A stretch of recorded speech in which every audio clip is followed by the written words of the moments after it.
Raw consciousness does not require a savior, but rather, raw consciousness requires only knowledge of oneself and the power to access it. Remember this, as we unlock an even greater gnosis from beyond the veil.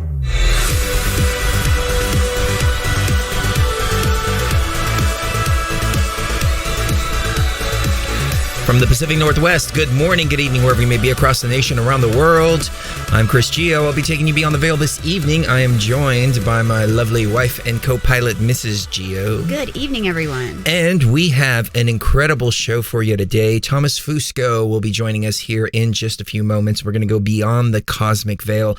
We've had Thomas on a few times in the past, but it's been so long since we've had regular guests that it has been a long time. A lot of our new audience may not be familiar with Thomas's work, but Thomas brings a lot of balance to the broadcast and keeps things grounded. The last time we spoke, we talked about the universe and the analog universe and digital nature versus analog nature of things.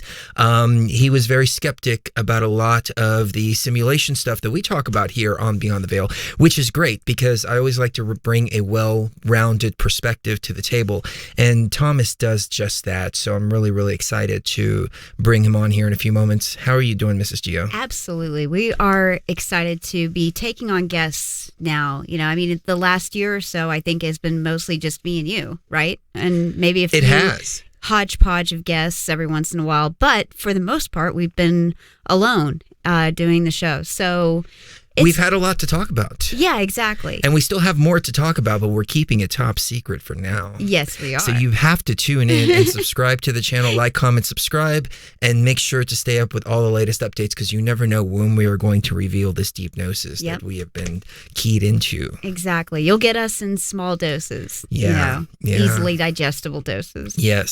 So what are we going to be talking about tonight, Mrs. Gio? Well, it's kind of a different mishmash of things related to the paranormal, especially his book. Let's see, I think it's Behind the Cosmic Veil, a new vision of a new vision of reality. Behind the Cosmic Veil. Behind the Cosmic Veil. Oh, whoops. And all this stuff. I guess beyond the veil. We keep thinking Beyond the Veil. Yeah, because that's what our show is. So, but Behind the Cosmic Veil, a new vision of reality that describes a new model of supernatural mechanics, which not only explains the behavior of strange phenomena like the paranormal, UFOs, and psychic phenomena, but also provides compelling answers to some of the fundamental problems facing physics today.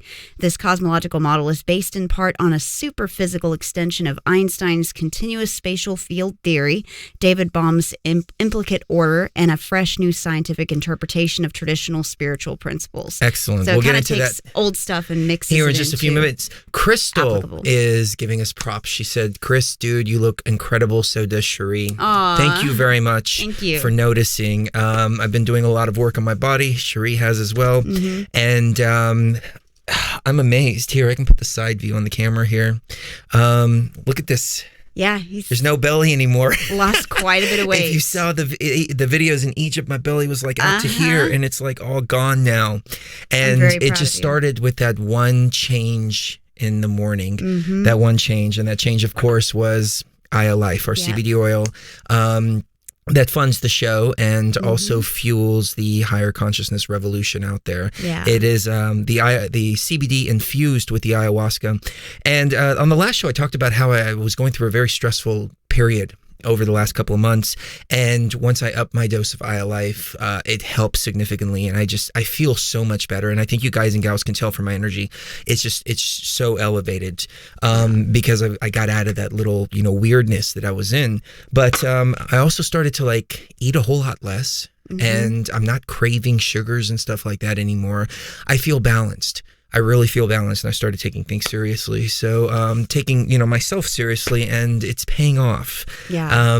It was just time. I got the message from the ayahuasca realm, get your body in order for what's coming up next, which is another site, another activation site that we have to go do, and that's going to require trekking through the desert. However,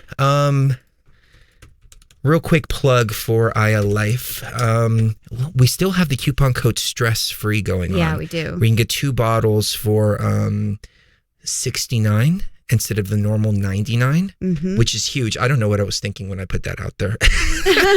Really, because it's quite a bargain. It is, but it's still active, so you can go to iolife.com and get that, and it's so life-changing. I mean, it really is. Yeah, it really is. It's 99% pure too. That's the whole thing, 99% pure. And so there's no oils or waxes or anything else like that in there that counts towards the potency of it, like a lot of other CBDs out there that I've tried. And it tastes good too. That's the thing, it tastes good. I could never take the CBD that tasted like crap, and most of them taste like crap out there. As a matter of fact, I don't think I've tasted anything like iolife, right? But they taste like crap. As a matter of fact, a friend of mine called me, and he said he's got a company and he wants to buy iolife en masse and sell it because he tried it and it works so well for him, and that was the one selling point for him, was the taste. He said, dude, I've tried everything else and I just, nothing else tastes as good as what you have. And he said that was the main obstacle for me. And so hopefully we're going to make that happen. We're going to make that connection and everything will go wonderfully with that. Yeah, we actually had people come over yesterday to help us clean, and I'd never met these people before, and we got to talking about CBD and CBD oil. And she said, oh, I'd love to try it because I'm allergic to basically all painkillers and I have a really bad back problem. And but every single CBD oil I've tried tastes so bad that I can't stomach it. And I said, oh, well, try this. And, I gave her some iolife, and I said, taste it. And so she tasted it and she goes, oh my God, how did you get it to taste like that? Well, I hope I'm not saying too much, special. But your pain management doctor after your surgery has been recommending iolife to the patients. Yes. That is huge. It is huge. I mean, it's freaking phenomenal. Yeah, I gave her a few sample bottles. I gave her exactly what we give our iolife customers. And you know what she did? She made copies of the insert and has been giving just the insert to We need people. to get her some proper flyers. Yeah, we really do. Yeah. We really do. Yeah. That's on the agenda for sure. Okay, let's do that. And then, of course, our friend, Dr. Bogner, who has been ordering like crazy and has given really, really good feedback. A couple of other doctors, too. It's I need to ask their permission if we can put some testimonials on the site from them, because that would really help. It would really help. Yeah. But we have doctors using it. It's incredible. Anyways, enough about iolife. So I talked about, the coupon code STRESSFREE. All lowercase, stress-free, all one word, two words. I don't know how you put it in you can do it 2 words, one word. Okay. Doesn't matter. But, some of the stress that I was experiencing was due to me questioning what I want to do with the rest of the time that I have here on this plane of existence. I just hit a milestone in my age that has made me start to reflect on what have I done with the last 10 years. We just hit our 10-year anniversary here at Beyond the Veil. Sheree and I have been married. We just celebrated our 7th year anniversary on December 21st. We got married on the Mayans' doomsday because I figured, if the world was going to end, we might as well get married if we're going to do it.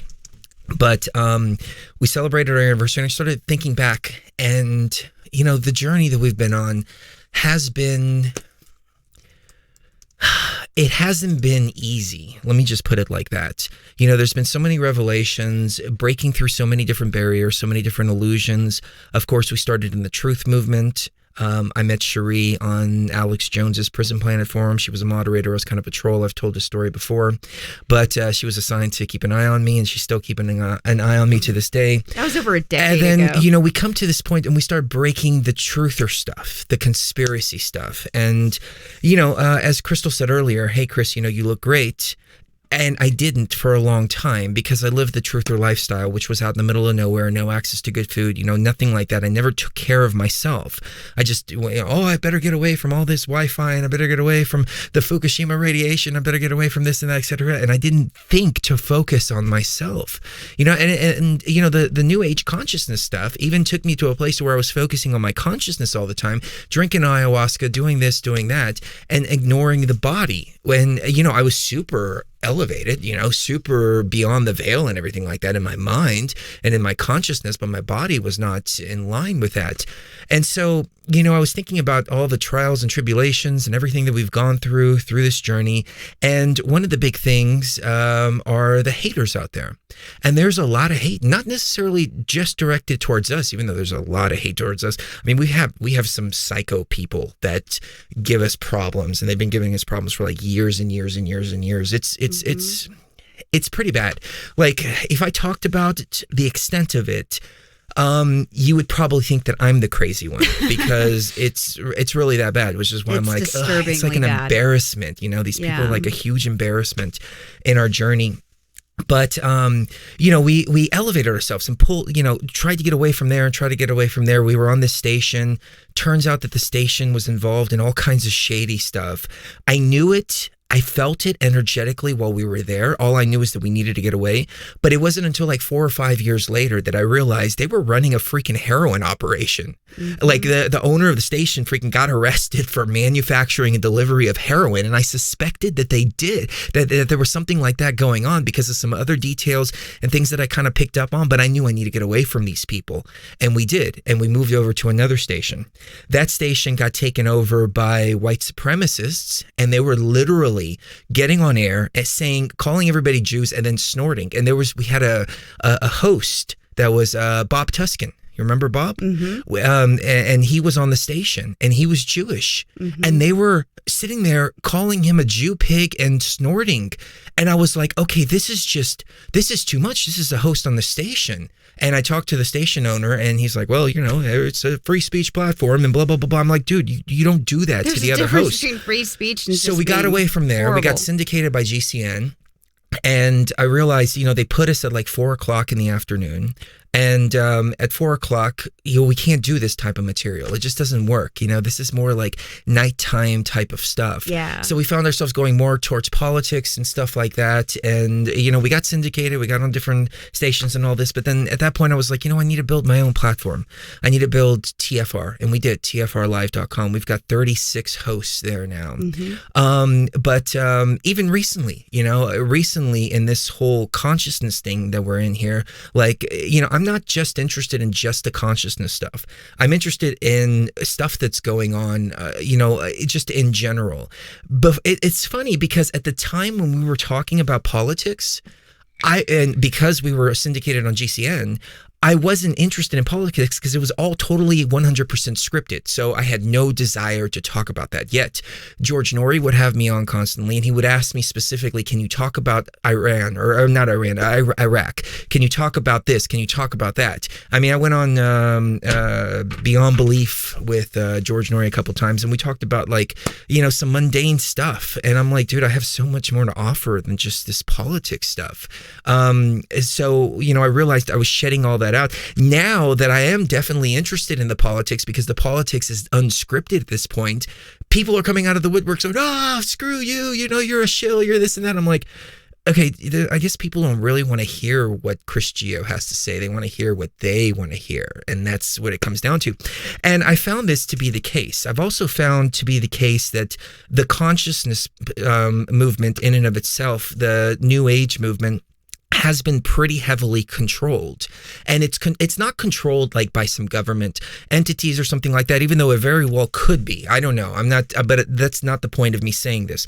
The point of me saying this is that the way that it works is you have a certain group of people and certain radio show hosts, and they all interact with each other on a circle, and they all say the same thing, and they hold the biggest share of the audiences. They, for some reason, they're really good at marketing, they're really good at doing all of that. Maybe they have some government backing, I don't know. But if you're not in that circle, no matter what, it's just like totally locked. I'll give you a real example. I don't like to name names, but I'll give you a real example. I have a point where I'm going with this, so bear with me, ladies and gentlemen. But David Wilcock, for instance, remember when we were on GCN and I called David and I said, hey man, how you doing? Yeah, we'd like to get you on the show. Who are you? How'd you get my number? Who is this? It's Chris Geo. We do a show called Beyond the Veil. We're on GCN. The program director gave me your number. Well, okay, just email me. Click. I was like, whoa.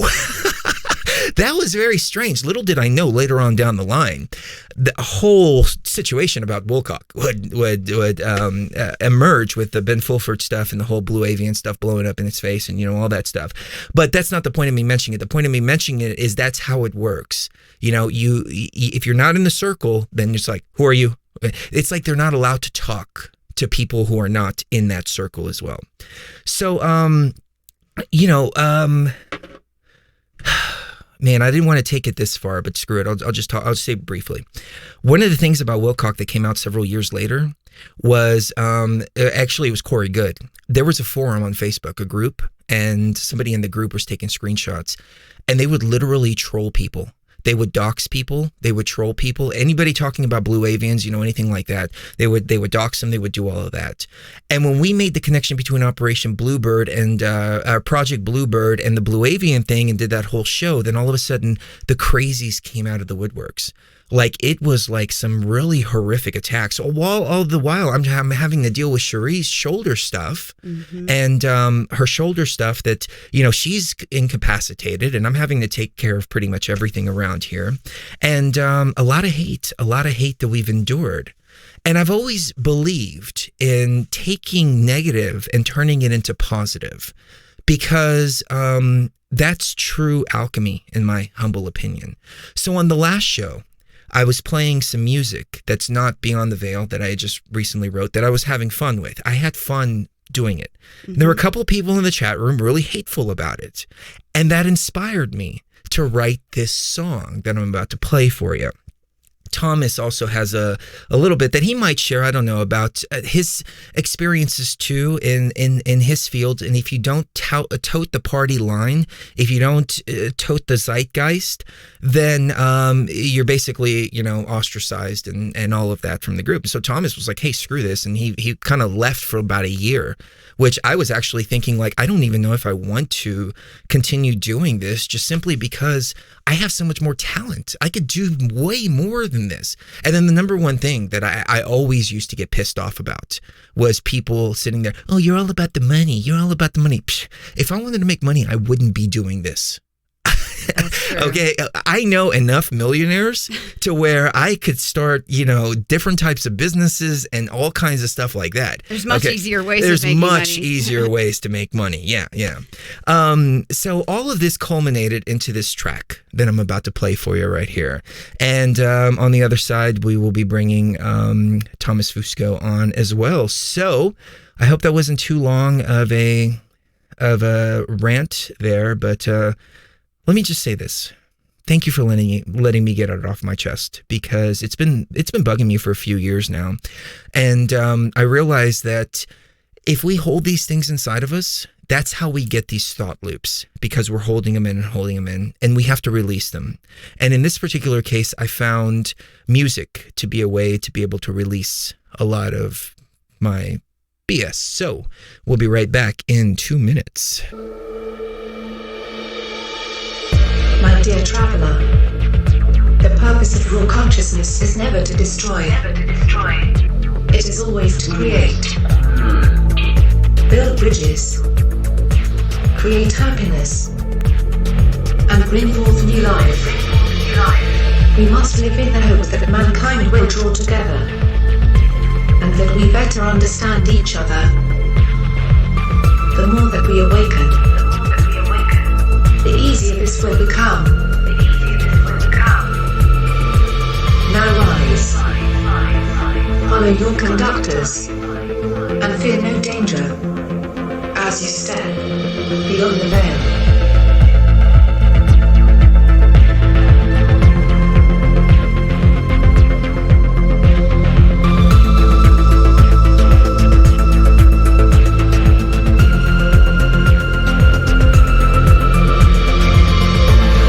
Right, we are going to go behind the cosmic veil this evening with our dear friend and longtime guest, Thomas Fusco. Mrs. Gio, why don't you do the honors? Absolutely. Excuse me. Okay. Thomas P. Fusco, actually. It's Fusco. Oh, really? I have been calling him Thomas Fusco for years. For years, literally. Even on the last show, he never corrected us. That's what a gentleman he is. Yes, exactly. Thomas P. Fusco is an academic who rebelled against the materialism of mainstream physics to engineer a bold new model of reality as an independent researcher. He's devoted nearly 3 decades investigating the relationship between mind, physics, spirituality, parapsychology, scientific anomalies, and paranormal phenomena to uncover the unifying cosmological framework that has eluded mankind for generations. So, welcome to the show, Thomas. Hey, we're back, baby. We are back. We are. How have things been? How's it going, guys? Doing good. Good. It has been incredible. I mean, I can't believe that we're already at a new decade. Mm-hmm. Oh, we were sitting there on New Year's Eve, and Cherie's like, "You do realize this is a new decade?" And it didn't even hit me when we hit 2010. I didn't even realize, like, oh, we just finished up another decade. Here we are, 2020 already. The time's just flying. Well, yeah, the older you get, the more you try not to think about those kinds of things. Uh-huh. Well, yeah, that's true. But I'm a little bit behind you in that regard. But what I found myself doing is thinking about how am I going to make the next 10 years better than the last. Do you find yourself doing that as well? Oh, well, I'm not sure whether I do that or not. There's a couple of things that I would still like to accomplish with what energy I have left. But beyond that, I don't know. Where I am in life, Chris, I kind of one of those ones that thinks like, well, life doesn't owe me a nickel. I've already walked in places and seen things that the vast majority of humanity hasn't. So I can relate. I just want to get a couple things done if I can. I fulfilled one of my lifelong, well, it really wasn't a lifelong dream. It just came a couple of years ago to drink ayahuasca in the Great Pyramid. And we managed to get the Great Pyramid overnight. Mm-hmm. And it was just Cherie and I. And we had this hardcore psychedelic experience in there. Filmed it all as well. So it's all on video. So nobody can say, they're lying. It's all on video.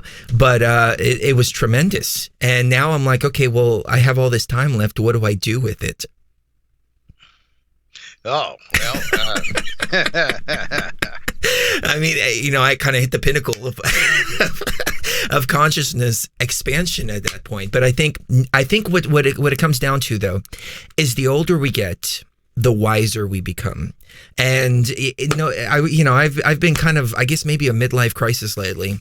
And Cherie has said, look, you didn't have the wisdom that you do now when you were 20 years old. So, do you really want to be 20 years old again? And I thought to myself, I want to be 20 years old, but I want to know everything that I know now.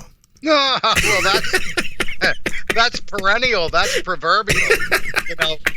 Youth is wasted on the young and all that. Mm-hmm. I don't know whether I would want to relive any of that. It's already in the can, as they say in the movie business, But I think it's a matter of really trying to look at a thing that you may be able to accomplish, that you have the aptitude and the ability to accomplish, and then go for it. I mean, I think a lot of it is the pursuit. It's the struggle. It is. Mm-hmm. It's accomplished. It's over. Yep, that's true. The sweet is never a sweet without the bitter. Well, that's true. It's the struggle. It's a struggle that makes it. Let me ask you this, because I've been struggling with something. This is a little bit off topic, but I know that you've written... Just a little, right? Just a little bit, yeah. I mean, it's kind of on topic. It's segueing into the topic. But you wrote, Beyond the Cosmic Veil. And Behind the Cosmic Veil. I'm even staring at it right here, and I'm saying Beyond the Cosmic Veil. Well, there is a book that's called Beyond the Cosmic Veil. Oh, is there? Oh. Yeah, it's actually a physics or an astronomy book. So there really is one. No, this is not a Mandela effect. The book was always Behind the Cosmic Veil. Okay. Well, okay, so one of the things I'm struggling with is sitting down and writing a book. So maybe you can tell us about the process just briefly on how that goes. Well, I think that for me at least, and authors are different. They have different motivations. Of course, I'm in the nonfiction vein. I think this number one thing is the same thing that I used to teach people or tell people to say, look, teach me how to play this or that. Because I used to be a professional musician years ago and an instructor. And I would tell them, I said, the first thing that you need to do is have something to say. If you've got something compelling within your heart to say, you will find the ways and means to say it. And if you don't have anything to say, don't pick up a pen or don't pick up a guitar, because you're not going to go anywhere with it. That's true. That's true. So what was the inspiration behind the cosmic veil? Well, we've talked about this before, but it's good to repeat for the audience tonight, is that back in my young years, let's say late teens, early 20s, I had several very profound, what I like to call parapsychological experiences. I hate to use the word psychic, guys, because it's got a lot of baggage connected to it. But they really moved me. They made me stand back and say, oh, wait, how is this possible? The physics that I learned at university and the cosmology doesn't have any place for these kinds of events to occur. And of course, once they occur around you, with you, you're no longer you no longer have the luxury to be an armchair quarterback, so to speak. You are in the game. So a lot of people that have these kinds of experiences, they go towards the experiential. They want to experience more and more, or they might go into the practitioner. So, well, I'm going to be a psychic. Let me practice this or whatever, any number of things like that. For me, guys, it was a matter of asking a question or answering a question. How are these things possible? How is the universe put together that would allow these things to occur? And so that was my compelling mission, to come up with a new vision of reality, a new model, not just of the universe, but of reality, the universe being contained within reality. And so I spent many, many years researching it, coming up with various ways to put a model together. When something didn't work right, I immediately just, dismissed it and tried working something else. Then trying to put that image, that vision, that new vision of reality, actually to reduce it into human language, because much of it was very pictorial. Something like Einstein's thoughts experiments, where most of the principles he tried to explain, he did it in a very visual way. And so I had to reduce these things in human language. And that's what led up to the Behind the Cosmic Veil. I got to a point where I said, this is good enough. You got to pull the trigger. And I pulled it, and the rest is history. Well, one of my best friends is Brent Thomas. As a matter of fact, I was over at his studio just yesterday, and he hosts a show called Paranormal Portal. And we were talking about all things paranormal and all things creepy. And one of the things that you talk about is establishing a scientific method for the paranormal, or a way to scientifically identify or establish the paranormal, which got me thinking about some recent videos I've been watching. Every once in a while, well, I guess let me preface it by saying I watch a channel called Dark Matter 2525. And sometimes I fall asleep and I've got one of his videos on, and that leads to other atheist type channels. And so I wake up sometimes and there's like atheist podcasts playing. And, well, one of the things, I think that's funny, Chris. Well, I mean, I agree with them to a certain point. I think atheism, the problem with atheism is that you fail to see your own divinity if you don't believe in divinity. But one of the things that they always get, and it seems like the callers are always calling in, and they're challenging them and saying, okay, well, if God exists, prove it. And the callers always say, well, it's just something you just feel. And I can relate to that to a certain point, because there's some truths and some gnosis. I call it gnosis, which is inner understanding of spiritual matters. But there's some things that you have to come to the realization yourself. Now, I'm not talking about religion or anything like that, but just, paranormal, for example. If you experience something paranormal, that's very real to you, and you may not be able to scientifically prove it. The same way with the belief in a God or, your own divinity or anything like that. It's not something you can prove. It's just something you know. So on that note, how do we bridge that gap between the science and the paranormal? It's a big, a big question. And let me try to explain it the best way I know how. First of all, we have to kind of accept as a premise that certain observations, certain observable phenomena are real. This leads us to ask other questions. And of course, from a scientific method, we have to ask those questions before we can even form a hypothesis. One of the, the question you're asking is a giant mouthful.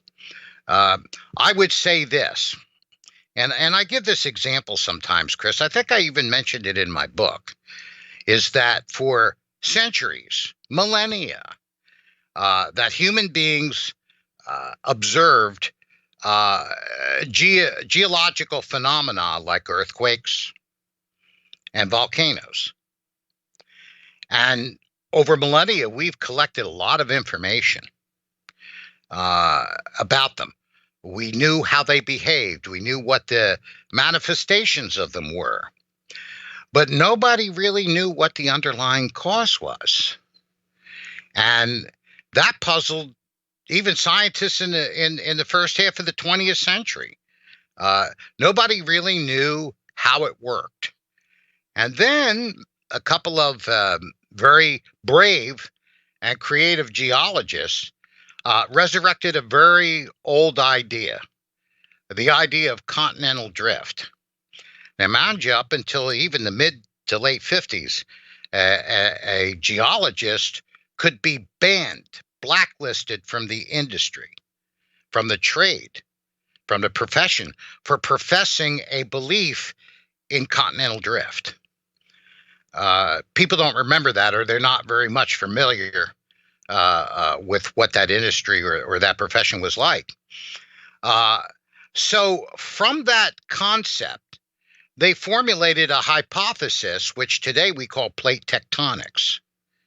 And suddenly, everything became clear. The veil was lifted. And all this raw data that had been collected for generations, millennia, about earthquakes and volcanoes plugged into this model perfectly. And the veil was lifted, and we could finally see the mechanics of these things, of what was going on. And not only that, with that model, we got an added bonus. We discovered that mountain formation is from the same set of mechanics. And what stumped the greatest minds of humanity for millennia, now a school child could explain it in a rudimentary way. So the point I'm trying to make is the biggest problem with the field of paranormal research is that we never had a theoretical model in which the data can be plugged into. And that's what supergeometric theory and behind the cosmic veil provides for the first time. That is very interesting. Can you take us into that? Because I don't remember from the last time we spoke the process behind that, but I seem to remember it was very interesting, though, nonetheless. Oh, yeah. Well, that it is. It took a while to figure it out. First of all, just to take a quick sidebar, I want to shout a hello to Kathy, to Shauna, to Sharon and to Tyler, if that's okay. Absolutely. Well, I just did it. Hello to Kathy, hello. Shauna, and Tyler. Yes. yes. Hello. They're Sherry. They're the ones that are having the meeting on your show tonight. Oh. That I mentioned to you. Oh, great. That was the meeting that I canceled. Well, thank you so much for being with us. We appreciate it. Hey, they're supportive. They say, go for it, man. Gosh, where do I begin? From the beginning. Yeah. It's a very good place to start. It actually does begin in the beginning, because what we have, here's the thing that led me to an understanding and a model of reality that I laid out, is that the first step was to come up with a scientifically relevant and meaningful definition for paranormal phenomena. And people talk about paranormal all the time, but realize it does not really have a scientific definition as it's normally used. It's normally used in various communities as a catch-all basket. Everything that's weird or bizarre, falls into paranormal phenomena. Well, that's not good enough. We have to qualify it in a specific way before we can begin to reckon with it. So, make a long story short in this, the realization is that paranormal phenomena, not cryptozoology like Bigfoot, not ufology like UFOs, although that is related, but basically kind of the haunted house type thing, or psychic phenomena, parapsychological phenomena. What we have is a local effect with no visible or detectable local physical cause. Everything in physics is local. Every effect has a physical cause locally connected in some way to the effect. Even if you're talking about radio transmission and reception through the air, there's an electromagnetic propagating wave that goes from the broadcast tower to the receiver in the radio. So the wave is local to the antenna and to the radio. It's local phenomena. That's normal phenomena. What makes it paranormal is that we have a visual, measurable, observable, detectable effect, but there is no physical connection between it and the cause, whatever or wherever the cause is, which means paranormal phenomena needs to be defined as non-local phenomenon. Now that is a term that already exists in physics.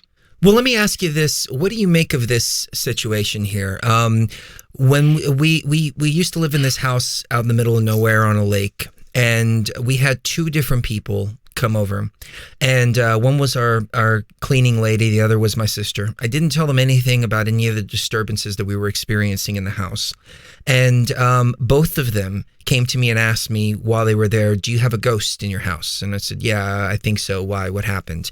Both of them said, and this was two different times. I think it was 2 different years, as a matter of fact. So it wasn't, situations that were close together, and they hadn't been talking or anything like that. So they never even met. But my sister said that she was sitting downstairs and something tapped her on the back of the shoulder. And the cleaning lady also said that something tapped her on the back of the shoulder, and she turned around and thought that it was us, and we were both upstairs. So we have 2 eyewitnesses there to something going on, reporting the same phenomenon without any kind of information leading them to think anything like that. What do you make of that? Well, if we apply that, and it's a good example to apply what I was just talking about, and a lot of the things that I'm going to talk about tonight, Chris, have that quality like what I was talking about with plate tectonics. You take existing information and you just look at it in a little bit of a different, almost a childlike way, with childlike simplicity. So, for example, if it was one of you who was tapping your guest on the shoulder, that would be local phenomena. Okay, that would mean that the cause would be your finger, and the effect would be they're feeling it on the shoulder. That's local. Your finger's local, physical, and it's physically local to the shoulder. In the event that you're talking about, the effect is normal. Everything about the effect of being tapped on the shoulder is normal. The fact is that there's no physical finger locally connected to the tap. That's what makes it paranormal. So, can we explain this phenomenon in any different way? Could there be electromagnetic interference that could cause somebody to have the perception of being tapped on the shoulder? Right. You know, what was odd is that they were standing in the same place in the house, or roughly the same place when they reported this. Yeah, and my theory does explain that. It's kind of, it's one of those things where it's like, well, let me give a 10-minute preface to prepare the audience, to bring them to a point where they understand what the Go right ahead. I do 30-minute preferences sometimes. Yes, even this evening. Right? Yes. No, it's okay. Hey, what we have, let's go back to the beginning. You talked about, you and Sherry mentioned, well, start at the beginning. Let's start at the beginning, the Big Bang. Because the Big Bang holds a key to a lot of this. And what we have is a materialization of information from a non-physical source. Because when a universe sprang into being, the first thing that appeared was an expanding bubble of spatial field, space-time. Space-time has a geometry to it. So there's information that somehow goes in to the creation or to the structure of space-time. Modern physics today is very much accepting of the concept of information in physical reality. So much so that they give it an extension to the conservation laws, where we all heard it: matter and energy cannot be created nor destroyed. And everybody heard that in school. But the extension to those conservation laws in regard to information is the information from which matter and energy is assembled cannot in itself be created nor destroyed.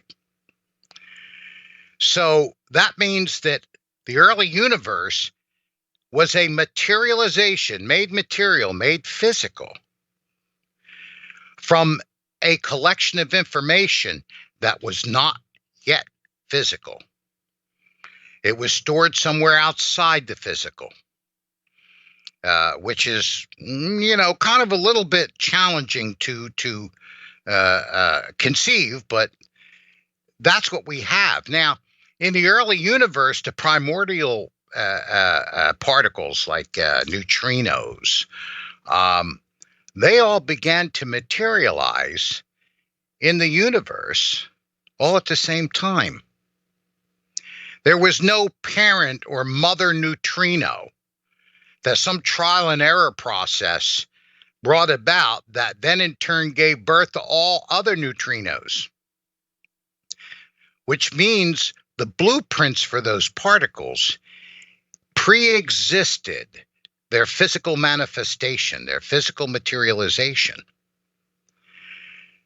Now, physicists have struggle with this because they hide behind the protective layer, the establishment dogma that says physics is a study of everything physical.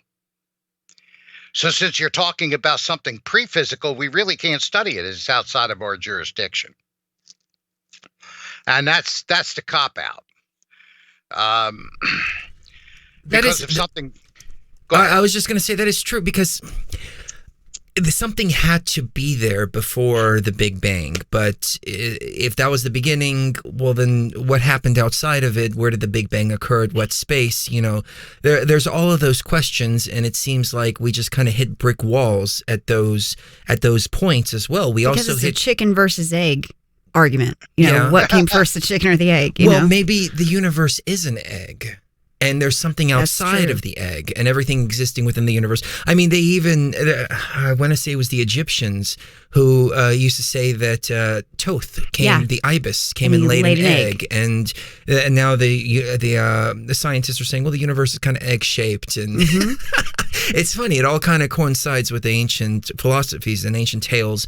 But same with the paranormal. Well, we can observe with our five senses is what's real and what's testable. But if it comes to something that requires a sixth or a seventh sense, science even questions the very existence and nature of that sixth and seventh sense, even though we have report after report after report of people experiencing those other senses. But then again, there are the anomalies of electromagnetic interference, different kind of waves, things like that can manipulate the brain into perceiving things that aren't necessarily there. I don't mean to go off on a rant here, but I'm sure you're familiar with a God helmet. I don't remember the doctor's name, but you put this helmet on and it sends these different electromagnetic frequencies to the brain. And what happens is people start to experience angels. They experience alien abductions. They have all these different experiences of people or entities there with them. And they're just sitting there with this helmet on. So it just goes to show how the brain can be manipulated. So again, right back to that point, and I didn't mean to interrupt you, Thomas, but how do we bridge those gaps? Well, here's the thing.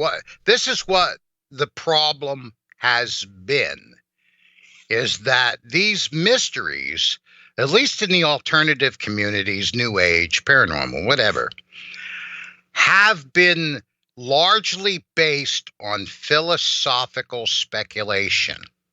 That's a very specific term in scientific circles. That means that there's not sufficient observation to form a viable theoretical framework. Or even a good hypothesis. They are speculations. So what you have are interpretations of observable phenomena based on personal impressions, personal opinions, personal feelings, personal experiences. And so since those experiences and the explanation thereof can vary from individual to individual, we have no framework. We have no solid ground to stick a stake in and say, there it is. That's what it is. That's there. And this was the cause for the emergence of science. This was the very thing that science sought to eliminate.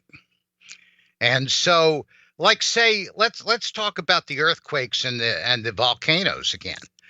Even when the theory of plate tectonics became relatively accepted, we still had no way to directly observe those plates grinding against each other underneath the surface of the earth, and to actually see how they were pushing the plates and folding them and causing them to erupt and split and that type of thing. We had no way to directly observe that. All we could do was observe the effects and then come with a theoretical model that you plug the effects in and they all fit.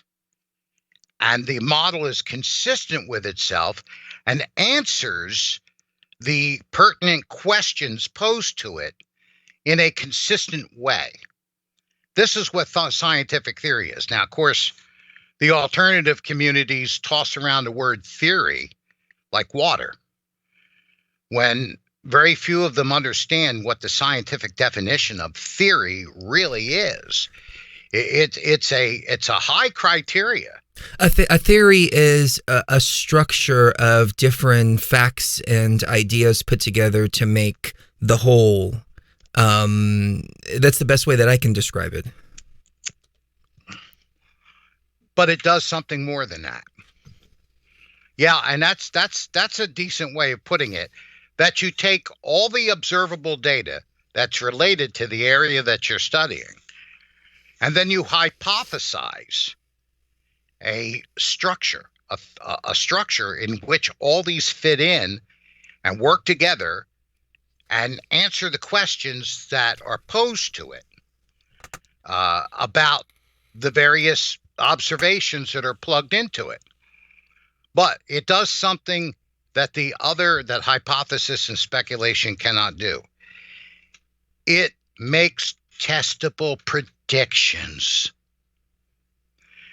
In other words, if such and such is the theoretical model, we can predict from that model that if we looked in a certain place in a certain way at a certain time, we would see a predicted result that is predicted by the theory, that other theories would not predict that identical result in that place and time. And that's how theories are tested. And so we could talk about the theory of relativity, Einstein's relativity.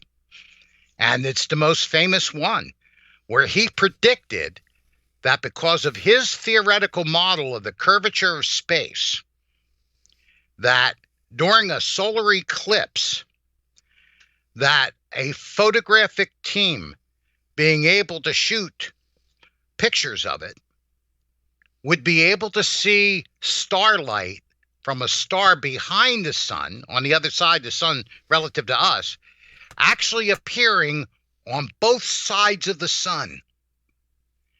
That the light would be split and bend around the curvatures of space that surround the sun. And we would actually be two different images.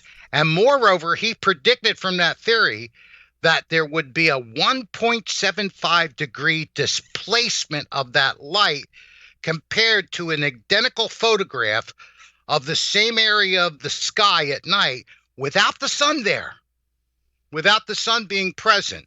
And when they did the experiment, they finally got the photos right, and they saw the images, and they compared it to the image of that same sky without the sun, and noticed the 1.75 degree predicted displacement, variation.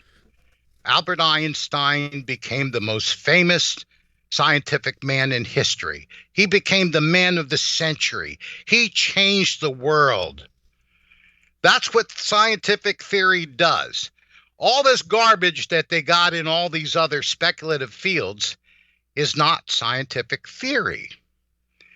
Supergeometric theory, in my book, actually makes predictions that are testable. That's very interesting, which leads me to a couple of different thoughts. I know you mentioned that the alternative media, I guess, for lack of a better term, misuses the word theory. And you're right, I picked up on this as well. They confuse theory with speculation, but theory is definitely so much more. Now, I have to throw this curveball at you and ask you what's your thoughts on this. First of all, my understanding, and correct me if I'm wrong, is that the astronomy was actually astrology for quite some time, up until it changed into the studying of the movement and actual structures of the bodies themselves rather than the movement in terms of how they relate to us. However, Cherie is a remarkable astrologer. And I have days sometimes that I'll go out and just have a horrible day. And she'll send me what she calls transit charts, which are where my stars and everything like that are aligned for the day. She sends them to me first thing in the morning. Sometimes I don't read them. And I come back and I find that I've had a day that's exactly the way that she said I was going to have. Likewise, if I'm aware of the transits, then I don't have that day, because then I can change things. But I've had this occur so many times that I have to think to myself, there has to be something to the alignment of the stars, how everything is projected. Maybe it's even just the energy pull or gravitational pull on the earth at that particular time, which then, pulls on people's brains, which causes different events to happen. Not through the events themselves, but through the energetic pull and emotional vibrational states that people are in when these different astrological alignments are occurring. So can we say, if astrology has been accurate so many times, that is a predictive measure and a scientific construct, or at least getting to the point of a scientific construct to where we can start looking at it scientifically rather than some woo-woo stuff like that? That's a difficult question, and there's a couple reasons that makes it difficult. There's a couple points to it. First of all, you would have to demonstrate that individual astrologers with no contact with one another, because that's part of the scientific method, is replication. Taking the exact data, all come up with the exact same prediction to a T. Now, when you could do that, then you might be talking about something. But how do you even organize that? Well, that's true. And astrology is, at least from what I understand, it's something that is taught. It's not necessarily something that's a special ability or anything like that. It comes from modern and ancient interpretations of different astrological alignments. And so what an astrologer will do is take these different interpretations and aspects and things like that, and then also use their own intuition as to what's accurate and what's not, and then do a reading like that, which takes a lot of talent, a lot of skill, a lot of knowledge, a lot of studying. But it's like remote viewing, at least if you go along the lines of Ed Dames. It's something that anybody can do. It's just you have to be able to sit down and study it. But then again, at a certain point, you can have all the information there in a textbook. But it still relies on the astrologer's interpretation and feeling of it to see if these are real, if these are going to be accurate or not. Now, astrology never predicts, okay, well, 9/11 is going to happen tomorrow and 3 buildings are gonna hit. But astrology can say, right now with this particular alignment, it looks like there's going to be a world-changing event that takes place sometimes within the next few days during this astrological alignment. And it could even, astrology, because astrology is so old. I mean, astronomy used to be astrology. They used to be completely intertwined with each other. There was no difference to scientists or apothecaries. There was no difference between astrology and astronomy. They were the exact same thing. And so because astrology is such an old science and goes back so many, probably hundreds of years at least, there's a lot of interpretations there and there's a lot of knowledge that's available. So because there's a lot of knowledge that's available, you could probably, even though Chris is right, you wouldn't be able to say, okay, well, 9/11 is going to happen and people are going to call it 9/11. You could actually say, well, an event's going to happen tomorrow at around this time of day, and it's going to involve these countries, based on the natal charts of these countries from when they were first created as countries. This is who I think is going to be involved. You could get that kind of information. But then when it comes to, and so like I do astrology and I do tarot, and astrology is more of the left brain, and tarot though is a completely separate thing that is more intuitive. You have to be really intuitive in order to do tarot, and it's not for everybody.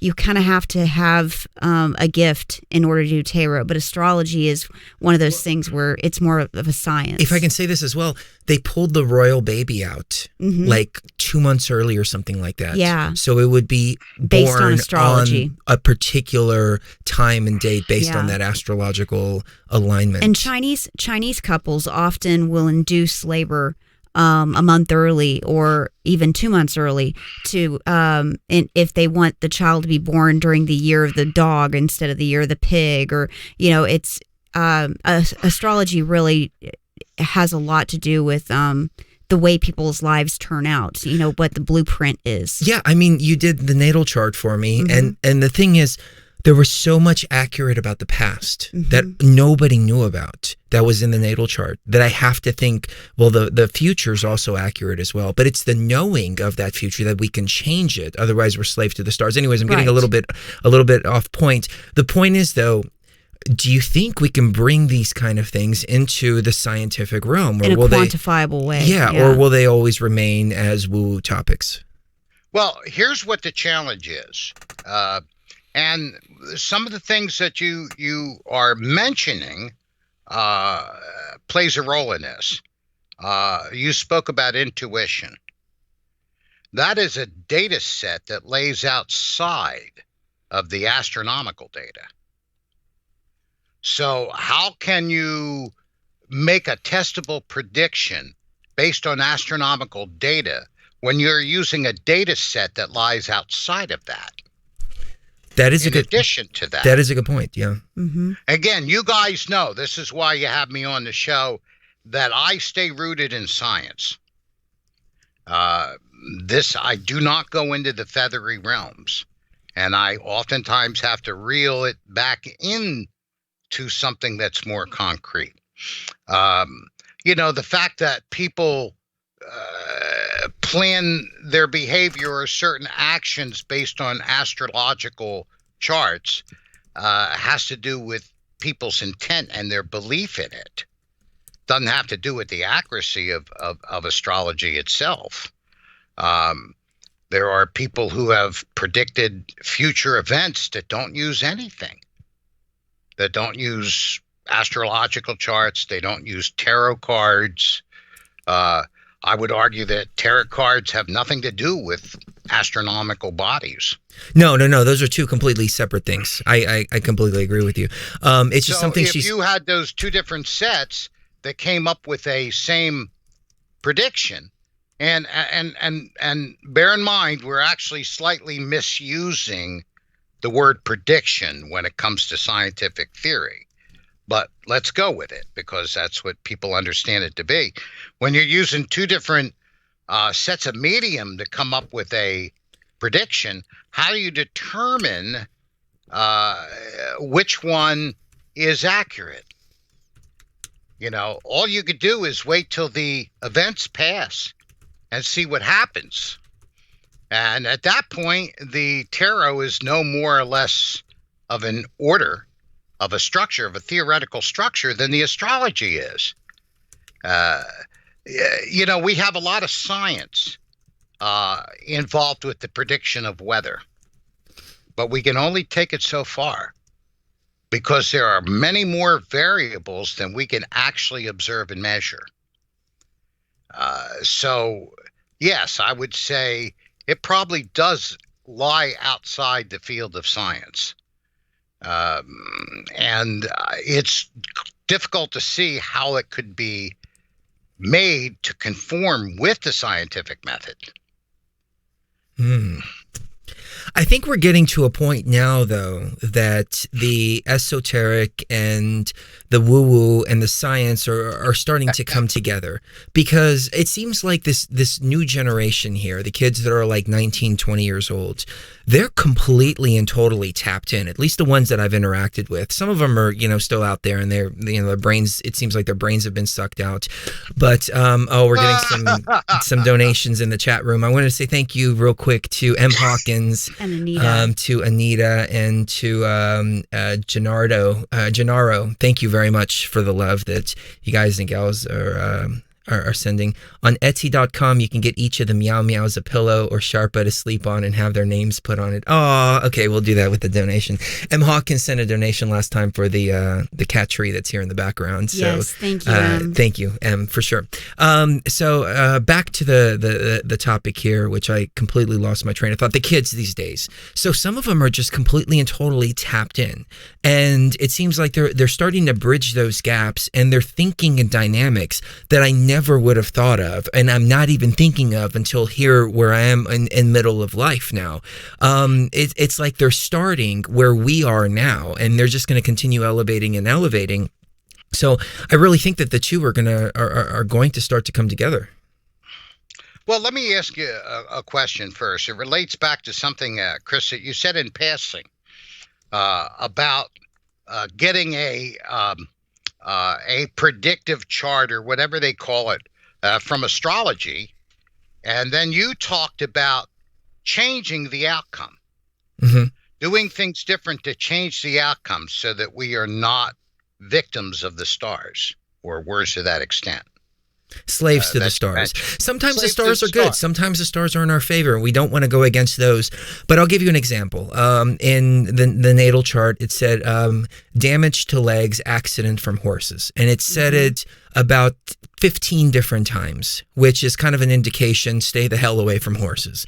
So I don't go near horses anymore. I love horses. They're beautiful. We used to have horses at the other house that we were at, and they would come and they would eat our pear trees and all of that. But I stay away from them to avert that. Yeah. Well, and ironically, didn't you have an accident when you were like 16? You were in a mosh pit or something, and you got thrown and broke your leg? Yeah, I was at a Rob Zombie concert. It was White Zombie at the time, and I got on the stage. And I don't even know who they are. Yeah, do you?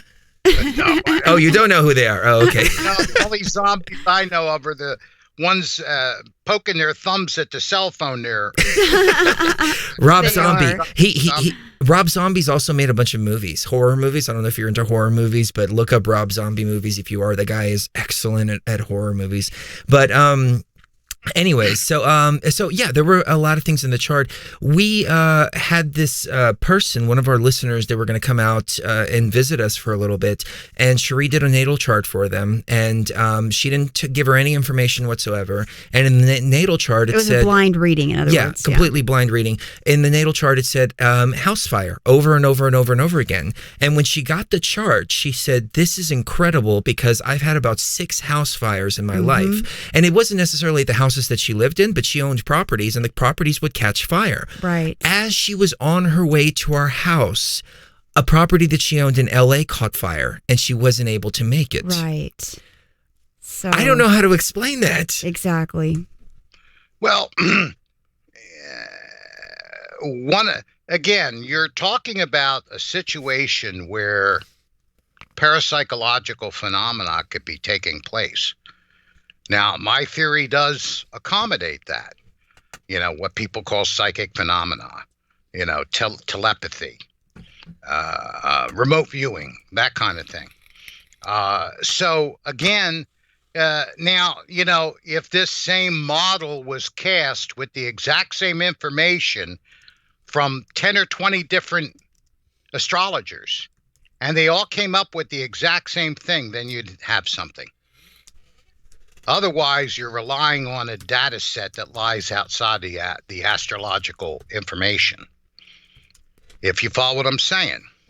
Because the original question, you remember, was, where can this kind of a thing merge with science? And I'm explaining what the obstacles are. Now, to go back to what I was mentioning to you, Chris, about what you said about slaves to the stars. What you were essentially saying is that sovereign human free will can overcome and circumvent the positions of the stars as they relate to our lives. Now, if that's the case, then the line that says the issue is not within our stars but in ourselves, where the stars play a role. And the astronomical bodies play a role in the dynamics of the universe. But the human will is more powerful. And so consequently, from a philosophical or even a spiritual standpoint, I question the validity of astrology based on the fact that human will and human intent can circumvent it. You said it yourself. That's a good point. Yeah, out of your own mouth. Well, the thing that gets me though is that if I'm not aware of it, I seem to fall victim to it. So it's not like I'm aware of it and then I'm creating, this negative effect because I see the transit and I'm going to have a bad day today. Then I go out and have a bad day because it's been implanted in my mind. Exactly. I have a bad day and then I see the transit and go, oh, well, it was in the stars. No wonder. All along. Yeah. Which, actually, people don't mind me saying this, if Cherie doesn't mind me saying this, I should say, it kind of like makes our relationship a little better, because when I'm kind of an asshole, she sees it in my transit charts and she's like, so it's okay, I'll just deal with it until this transit's over. And it's giving me so many passes that it's incredible. Especially when Mars squares Saturn in his transit chart, and that's when transit Mars is squaring your natal Saturn. So where Mars is now is squaring where Saturn was when he was born. And that can last like weeks, and it's an awful, awful time. But I just, grit my teeth and bear it until it's over. And then suddenly he goes back to being a sweet, normal self. So I think I think astrology is more like, it's not a, set in stone kind of thing, but it's a blueprint. It's a blueprint of what is probably going to happen in a person's life if conditions continue in the way that they are. And what astrology does for people, I've noticed, is it gives them a way to circumvent some of the bad things that might have happened to them had they not known that it was going to happen. So, I mean, it's a way of changing the future by looking in the present at where things are headed. That is very true. So, Thomas Fusco is our guest. What's the website? It's cosmicveil.com. VEIL. Yeah, let's take a quick break, and on the other side we'll get more into behind the cosmic veil, right here on Beyond the Veil. Don't go anywhere.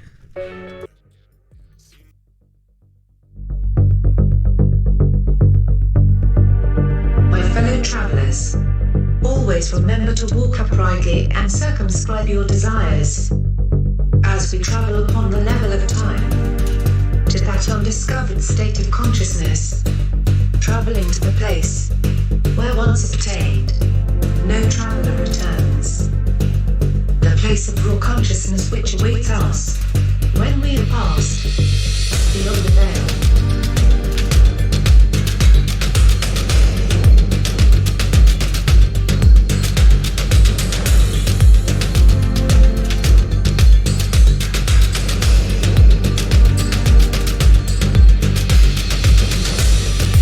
All right, we are back. Thomas Fusco is our guest. CosmicVeil.com is the website, and we've been getting into the scientific nature of the paranormal. Can we bridge the two gaps together? And I think Thomas has been doing a phenomenal job on that. The paranormal is a very interesting topic, Thomas, because I've come to realize through my time in this arena that a lot of the stuff that's floating around there is BS. It's either belief system or it's just flat out bullshit. I've looked at the sky many, many times, and there was only one time that I can say that I saw a UFO, but I'm pretty sure that I identified it. Cherie and I were at a lake in Dallas. We were fishing in the middle of the night, and we saw this big craft. It was huge. It was huge. It was hovering over us, and it seemed to be doing, I don't know, it was going very slow. Yeah. And because it was going so slow, we dropped our fishing poles, got in the car, started following it. It was silent too. Yeah, it was completely silent. We get to the freeway and we're following it still, and then all of a sudden, poof, it just takes off just like that. And we look online, and it looked like a TR-3B Astra, which is a government plane, or allegedly a government plane. But that's really the only time that I've looked at the sky and saw something that I really can't explain. But the reason for that is because my mind always tries to find an explanation first, which is what I tell people. You have to be the world's biggest skeptic if you're a believer in anything, because you have to root out all other possibilities first before you come to the conclusion that it's a UFO or it's a ghost or it's something else like this. Event, yeah. Right. Otherwise, you're just a believer and you're just confirming your own biases. Your thoughts? Oh, well, first of all, according to my work, what you have with UFO phenomena, which to me is different than paranormal phenomena, because what we're looking at is an effect. And what I mean by the effect is the observation. And this is very important. people talk about, in these fields, they talk about, different types of observations, and they don't stop and even think about the simple physics that are the result or that result in these observations. For example, a visual observation is the result of an electromagnetic compression wave reaching into the eyes and being detected by the rods and cones in the back of the eye. So there's a physical connection between the observed and the observer, which is that compression wave. Now, in ufology, we have a physical cause local to the physical effect, which is the UFO itself. It is making some sort of a physical presence, which we are observing. So in that case, ufology, according to my definition, really doesn't fall into paranormal phenomena. It's related in a peripheral way, but it is not like things that go bump in the night, disembodied voices, footsteps where there's nobody walking, apparitions where there's no physical body for light to reflect off of it. These, to me, are paranormal phenomena. So by definition, ufology is something different. I like the more modern terms that they're using, which is UAP, unidentified aerial phenomena. I think that is more accurate than the old unidentified flying object. The more that I learn about myself and the nature of reality, the more I realize how small this reality is. I know we had this discussion on the show last time, but the holographic nature of reality, at least that's the hypothesis that I'm running on. And I know that you had talked about the analog and all of that. Yeah. You remember? I do. I remember that. I remember that conversation for sure. Being a music guy, from the technology point of view, you understood about the necessary to modulate digital to analog. Yes, and I've actually been inspired by that. And I actually just on the show just a couple of days ago, I mentioned how I believe that the brain is an analog to digital converter, to where our consciousness is analog and it's converting the digital nature of reality through that analog digital converter into our analog consciousness. So you did inspire some train of thought there that has stuck with me throughout the years. So thank you for that. But I'm honored. But about the nature of reality, though, I question in this day and age, what is it that we're looking at out there in the sky? Are we really looking at planets that are so far away, millions and millions of light years? If we're looking at planets that are millions of light years, or stars that are millions of light years away, how are they having an effect on us astrologically? Because I mean, to myself, I can prove to myself, and that's all that I feel that I need to prove to. I can prove to myself that the stars definitely do have an influence upon me, whether it's energetic or whatever. And at the same time, I ask myself, how vast is this universe and how well is this scientific understanding that we have? And there was a point I was leading into with that, but UFOs. So I started to ask myself, do we even have visitors from other planets? Could it be that there's other systems that are similar to our Earth system here that are right next door, like right on the other side, and we just, we haven't seen it, it's not on the map, nothing like that, but right on the other side, and they could be so much closer, or maybe even hollow Earth theory, to where there's a civilization under us, maybe the Greys or whatever, and they're coming up through the Earth. But for a UFO to travel millions and millions of light years doesn't make too much sense. You have to go through all kinds of different, they must have some kind of wormhole technology, something like that. There's a lot of extra stuff that comes along with that, rather than saying, well, maybe they're coming from somewhere closer, or maybe they're just all government craft in and of themselves. Or they are employing supergeometric technology. Supergeometric technology. Take us away on that, please. Oh, my goodness, yes. But what we have to do first is to backpedal a little bit. because what I'm trying to do is to give our listeners some sort of a basic mental image of what supergeometric theory is all about. And so I want to go back to the beginning again.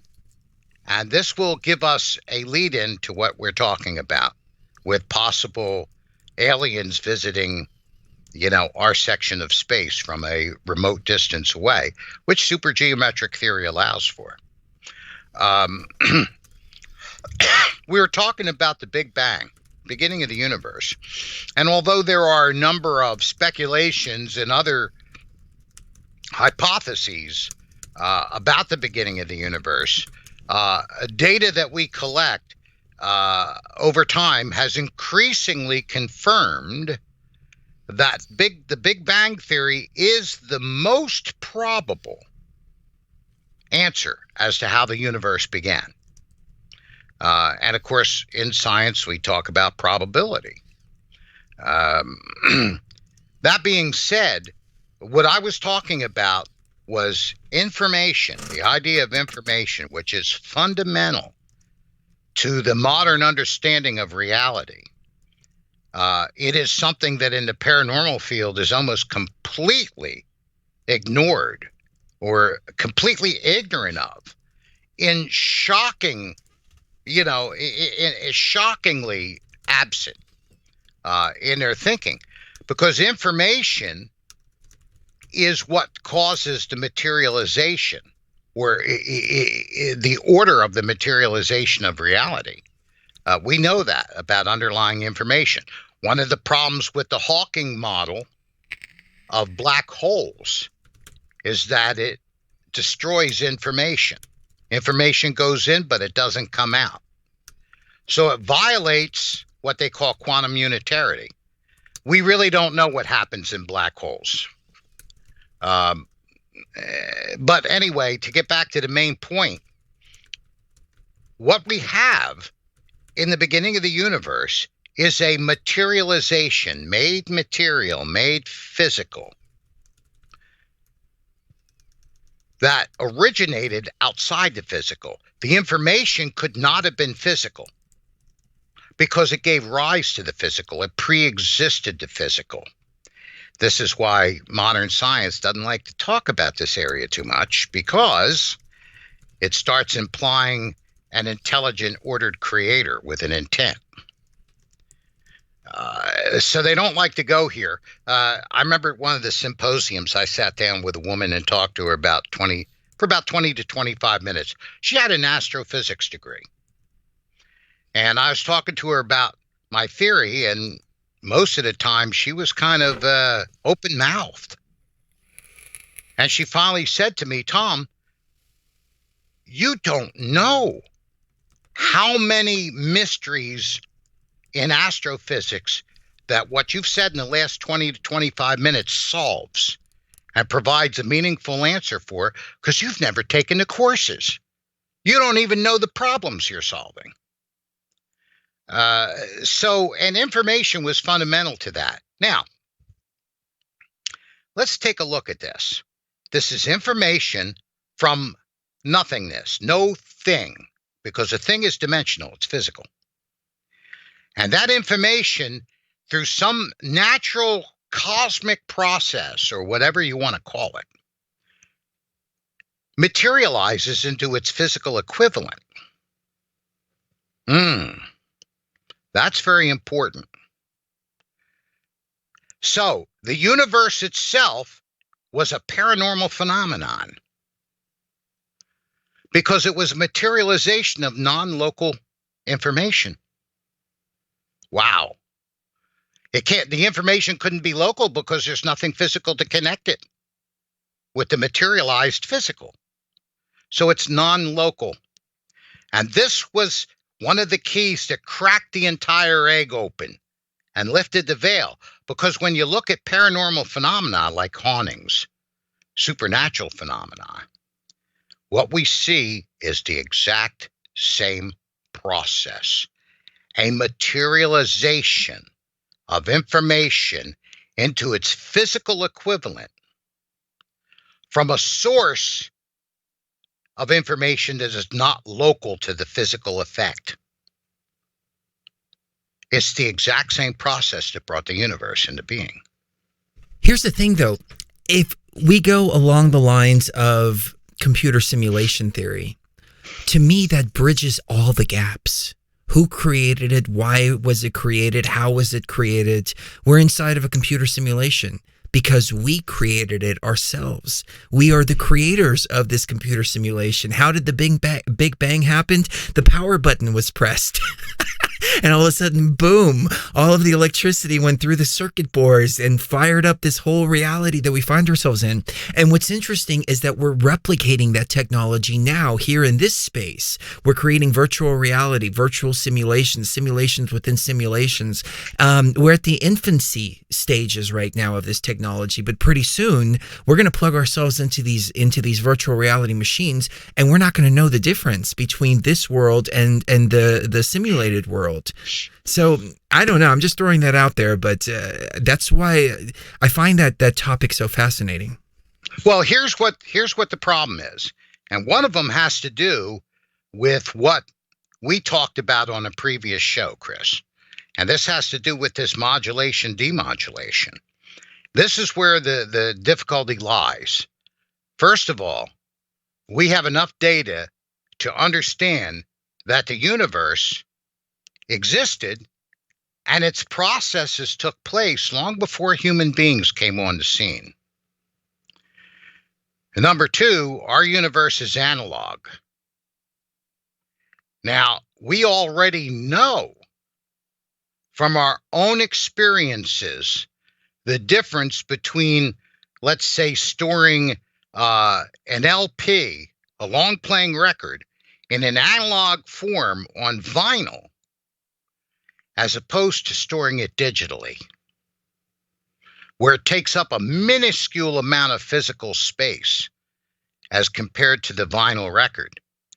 The amount of space that you are talking about to create an analog simulation is beyond the word astronomical. If somebody did the calculations, it would be incredible. It would be insane. Yeah, but we're assuming, though, that everything we're looking at is real. So I'll give you an example. I've hacked a few video games before. And when you hack the video games, you're able to take the character outside of the bounds that it's supposed to be playing in. And when you take it outside, you realize that the huge, vast world that you're looking at out the window doesn't actually exist, but rather it's just a small composite that from that view of the window makes it look like there's a huge world out there. But outside of that small little circle of space, nothing exists outside of the viewable construct of the player. But the only reason you're able to view it is because you can move the player outside of its normal course. So at the same time, do we know that the universe existed before our perception of it, or is it just that our perception of it makes the universe exist? I'll give you an example. If a tree falls in the forest and no one's there to hear it, does it make a sound? I would argue no, it does not make a sound, because sound is the air traveling and hitting the eardrum. And if there's no eardrum for it to hit, then it doesn't actually make a sound. All it does is just move air. I understand, but you're talking about something which is very attractive today, but which is what I call egocentric, human-centric. In other words, the human being becomes the measure, the scale by which all things are measured. Where the reality is the human being is just a tiny fragment of the universe. And yet the human being is supposed to define the universe. You're talking about a scenario where anything that you imagine is a result of a simulation. Simulating what? Another world? I would say simulating another world. What causes carbon-14 half-life? I don't know. Well, we don't know. Somebody simulated the fact that a carbon-14 atom, an isotope, loses its radioactivity over a certain period of time, so that when we could do carbon dating on an organic material that it can give us an approximate date of when it was alive? Who programmed that? I would argue and say that we did. And because before we were even aware of it. Well, no, because it exists where we came from.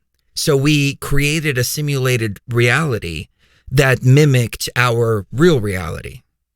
And who created this reality? I think we did. Yeah, I think we plugged ourselves in. And how many? Cavemen? No. We as in our physical bodies now are digital projections.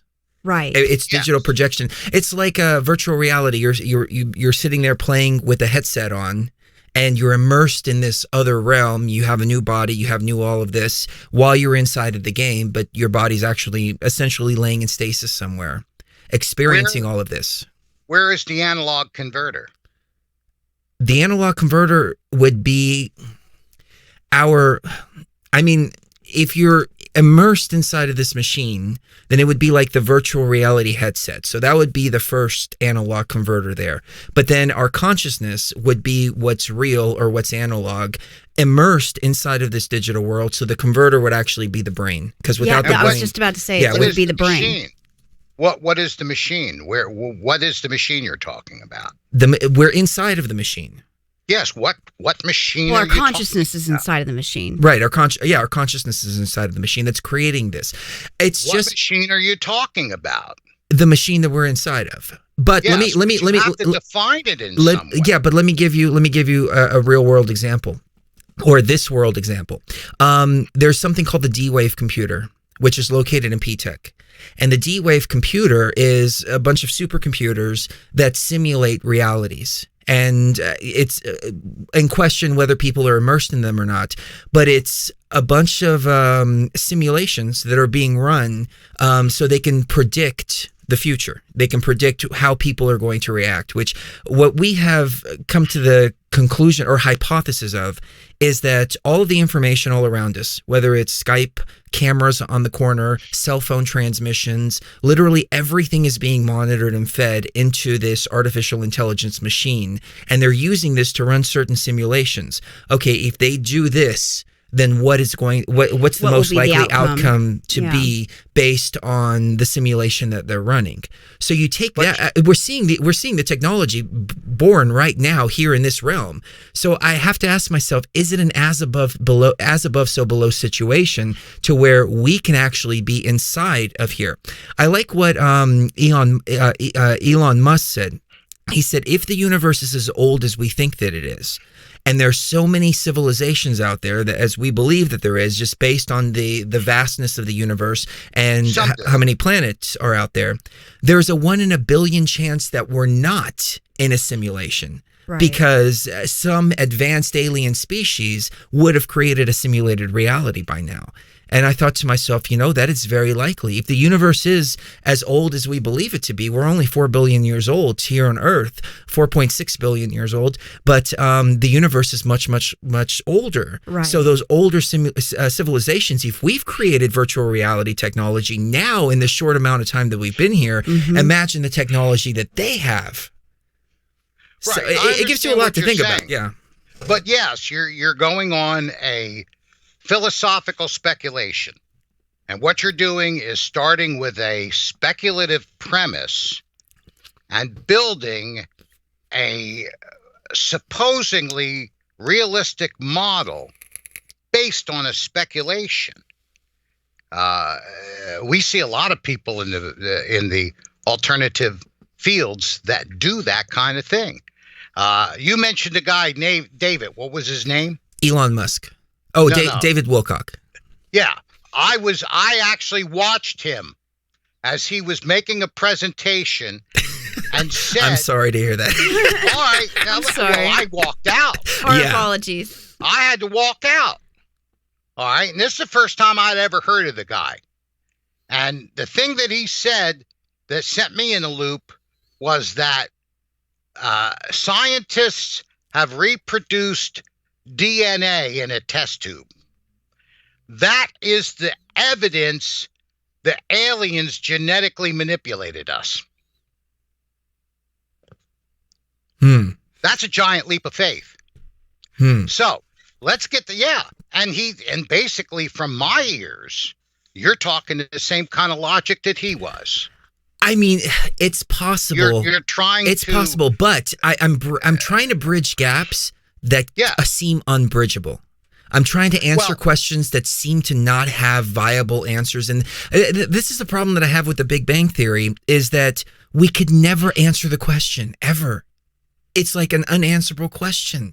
There has to be an answer. There has to be something that started from there. There has to be something behind this. Now, I'm not saying that there's a God or anything like that created it and is watching over us and all of this, but rather I think the viable answer is that we created it. We created a computer system. If this was 10 years ago, I wouldn't have thought in this dynamic. But seeing the technology emerge the way it's emerging now, I have to ask myself, well, could this have happened before?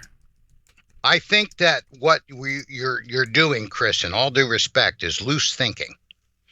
And this is what I'm talking about. You keep mentioning modern technology as evidence for this idea that we created this machine, or aliens did, that we're living inside. Okay? And my question was, what machine? Describe the machine. And you keep just saying, the machine, boss, the plane.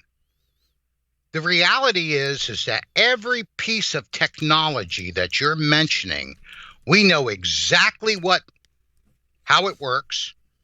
We use science to design and develop and create it. Okay, so how was let me finish. How was the universe created? Describe those machines with perfect accuracy. That all these simulations are worked digitally and then need analog devices to convert that digital information into analog, so that our analog senses and our analog brains can receive it. So when I asked you what the machine is, the answer isn't to give me another unanswerable question. I'm asking you, describe the machine. Well, I'm asking you to tell me how the universe was created. What we know, to the best of our science. Well, that's what I told you too. I said what I know. This is what I know. Leading up to this, you asked me what's the machine. I said, well, here's my hypothesis of the machine. But it's a hypothesis. What I'm talking about is theory based on scientific data. That is testable. Professor Gates. And that's the difference. You're not letting me finish my question. Okay. My answer. Go ahead, and then I want to chime in with the Professor Gates. I have some scientific evidence for you. What you're trying to do is the same thing that you accused others of doing earlier in your monologue, of people actually looking for other people to agree with their position. No, I'm not. No. I'm not looking for you to agree with my position at all. We're having a conversation and trying to bring all aspects to the table. But let me finish then. Okay? We know we can predict the rate of universal expansion. So we know that it came from a central point. And all the data that we acquire tells us that something very much like this took place. We've actually been able to detect gravitational waves. Not waves of gravity, but gravitational waves. Those are two different things.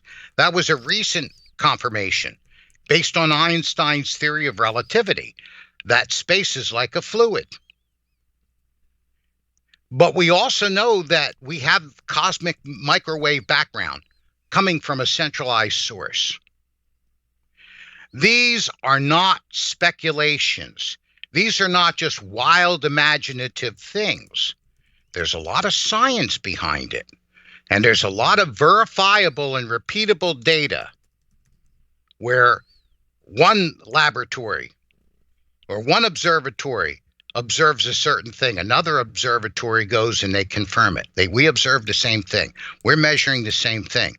And over again, over decades, we can shoot a spacecraft out into the solar system, and we use Einstein's relativistic equations to be able to predict exactly how we can propel it through those planets and through those gravitational fields to reach its predicted destination. This is science. That's very well. Inside of a machine, but not define the machine, then that's just. Okay, I'll define the machine. The machine is a supercomputer that is outside of the realm of our current understanding at this point. But we do know that when we look at string theory, we find a repeating self-correcting computer code. It's not just any computer code. It's a computer code that was designed by a guy in the 1940s named Claude Shannon, the father of robotics. Why are we finding a self-correcting computer code in string theory if we're not inside of a computer program? Well, you've got a problem with string theory. There's two problems with it, which is why it's still a theory, and it has not come near to being accepted as the actual model of the universe, a reality. There's two problems with string theory.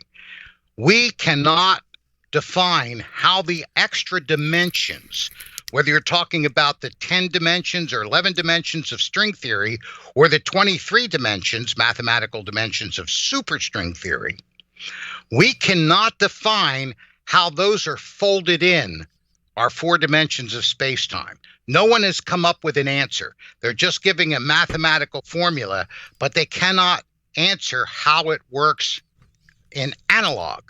The other thing about string theory that everybody tosses around seems to escape is that it is dependent upon the existence of a graviton, of a particle of gravity, which has to be expressed mathematically in order for superstring or string theory to even have some sort of a viable structure. Well, there is no such thing as a graviton. To be fair, though, we can't even figure out what gravity is, though. I mean, do we go through Newtonian gravity or Einsteinian gravity? You know, how do we define gravity? Gravity is a theory just the same as string theory. No, because gravity, first of all, is expressed in Einstein's relativity theory. It is kind of an expression that we use to fire these satellites out into the solar system. There is still a mystery surrounding gravity, and I've talked about it before, but what we're talking about is an expression of the gravitational effect, and that's actually well known. It's the same thing that caused what I mentioned earlier about those photographers to verify Einstein's prediction about the curvature of space-time resulting in a gravitational field, which bent the light around it. Space is a physical substance. It is a substantive field. And so, yes, we do know. If you have the education in the background, you know. That's different than what you're talking about with string theory, which does not have a one-to-one correspondence with observable reality like relativity does. It breaks down in the idea that it cannot explain how the extra dimensions are folded into the 4 that we have to be completely undetectable, unobservable. And it can't explain why we can't find a graviton, which string theory predicts exists. So, no, it isn't the same as gravitational theory. I would argue and say that we really don't know very much, but we're trying to figure it out. And I think that's why conversations like this are very important. There's a few vehicles that were sent to Mars that patrolled around and took all kinds of samples and pictures to show that we know a hell of a lot. We don't know it all, but we know a hell of a lot. There's some controversy surrounding that. Yeah. Do you remember back in the early 2000s, they showed some pictures from Mars, and suddenly Mars had blue skies. The media didn't say anything about it. And I remember watching this press conference thinking to myself, wow, this is very interesting. Why are the skies blue? Nobody mentioned it. And then what does that have to do with the fact of us being able to plant those? 3 or 4 days later, NASA came out and said, oh yeah, we've been tinting the pictures red this whole time. Which they do. Which they've been doing that for a long time. They've been color enhancing photographs so we can see a colorized version. They've been doing it for a very, very long time. I've never been to Mars, so I can't confirm that is Mars that we're looking at. I understand that. But the point of it is, Chris, this is what makes you want to know what bridges the gap between the supernatural and the what would I call it? And science. One of the things that bridges a gap is not to answer an awkward question by bringing up another unknown. And that's what happens a lot. I'm talking about one thing, and then you bring up, well, what about this? This isn't known. And that has nothing to do with the subject I was talking about. The data that those vehicles are collecting has nothing to do with the knowledge that we had to build those vehicles and plant them functionally on that planet's surface. But we're making huge assumptions that they are on that planet's surface, though. Because I've never been there, you've never been there. We're taking the words of people who were essentially tinting everything red. Right. And they're not telling anybody. And then falsifying the data. Yes. So what are you saying? That in order for you to confirm whether they're on Mars or not, you have to build a spaceship and fly there yourself? No, but it takes a certain amount of faith to believe them. Yeah.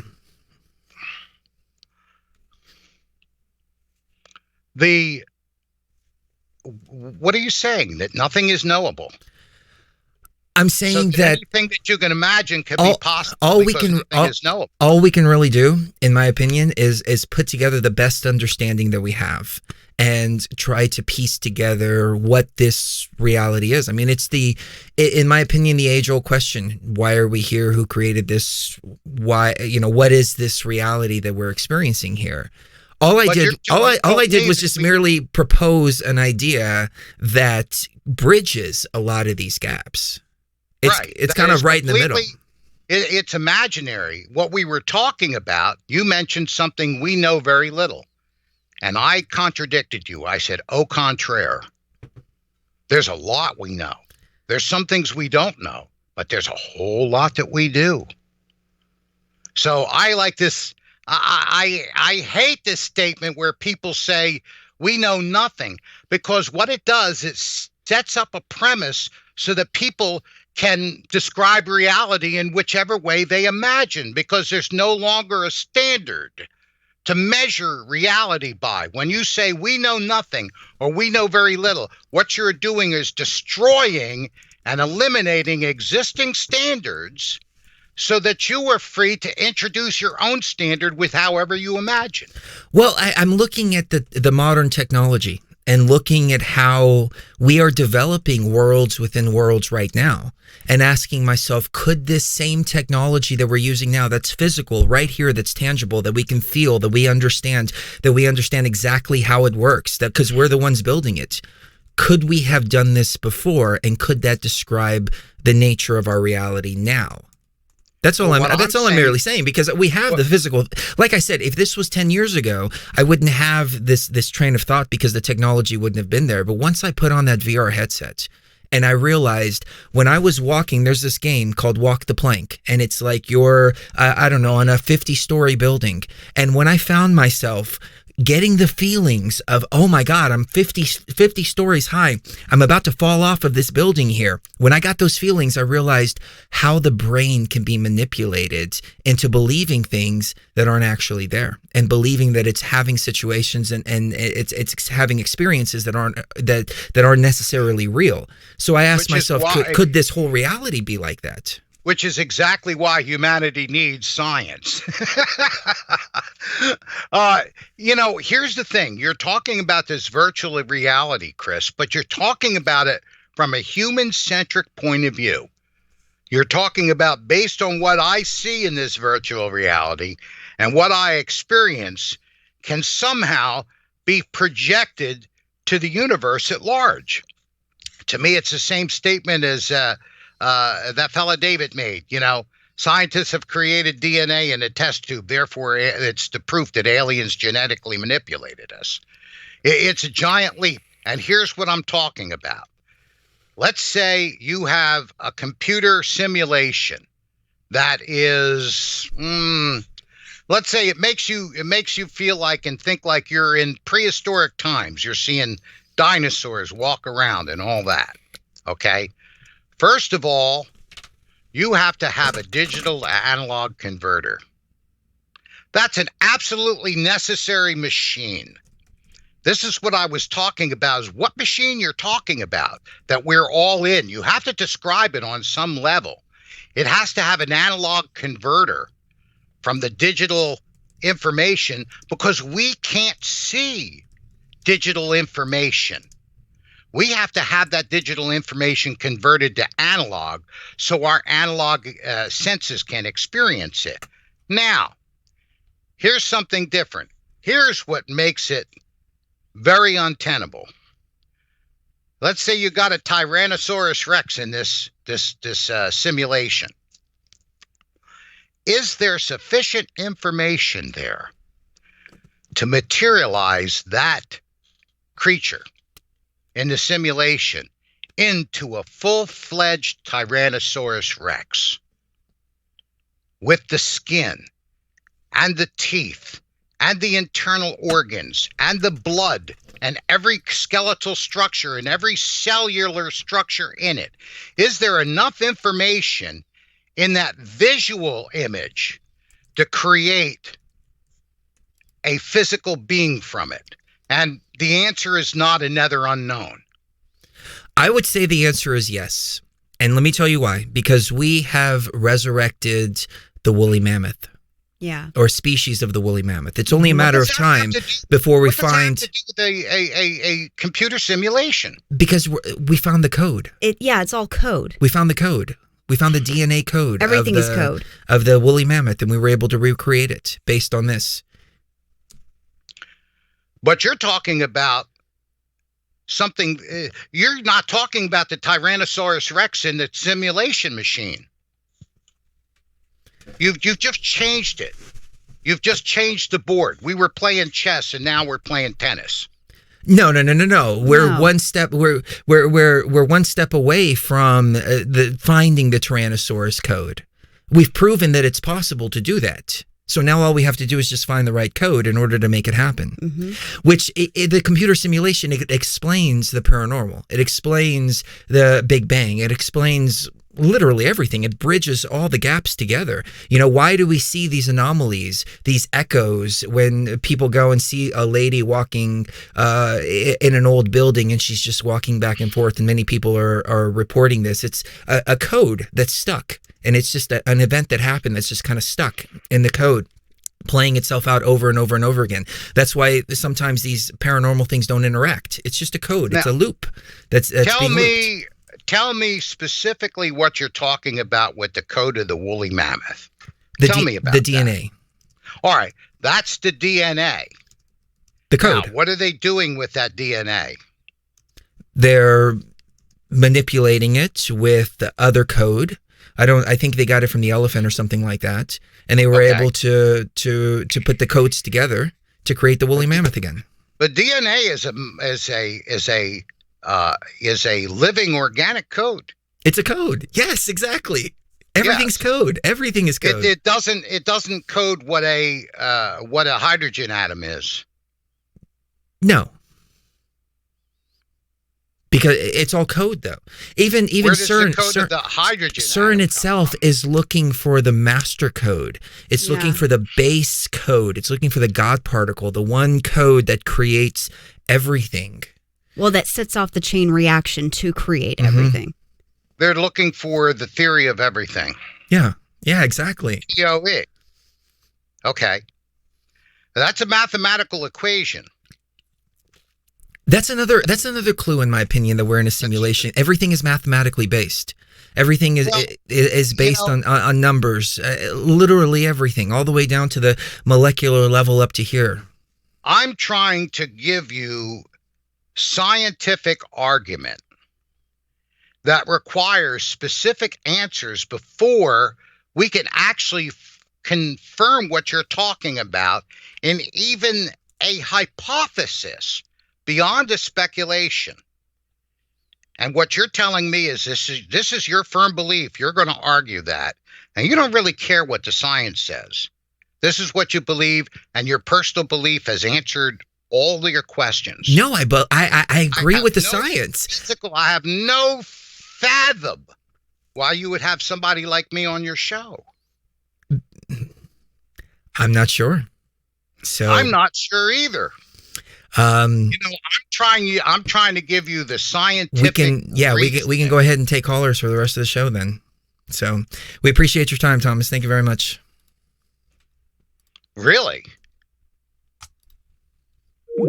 All right, ladies and gentlemen. I apologize. Yeah, that was that. I thought we were having a good conversation. Yeah, me too. I thought everything was. We were having a discussion, but I guess it didn't really go that way. Yeah. So, people want to hear more music.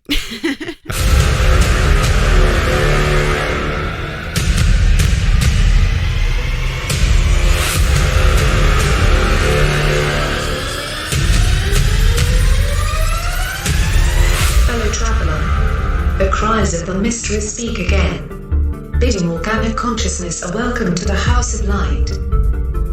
The great institution of materialism has failed. The false civilization built by man has turned like a monster destroying its creator. Science battles itself impotently against the barriers of the unknown. Only your consciousness knows the true path. You, the illuminated, can carry the understanding. That's classic. I totally forgot that was there. Only your consciousness can teach the children of men to live well, to die well, and in perfect measure. Be born again, through the knowledge of virtue, compassion, love, and true understanding, as you are sublimely raised, beyond the veil.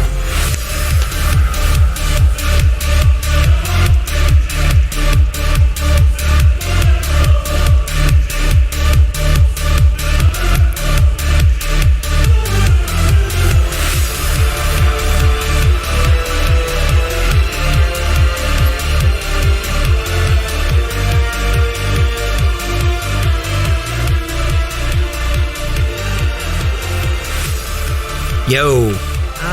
All right, we are back, and that was interesting, unexpected. I don't know. I thought we were having a good debate. I thought we were having a really nice debate, and not even a debate, just a discussion. Yeah, I mean, I like to hear about the scientific stuff and kind of bring my perspective to the table. But unfortunately, we come to these situations where it's like you have to believe what I believe, right. Otherwise you are, this and that, and I'm like, well.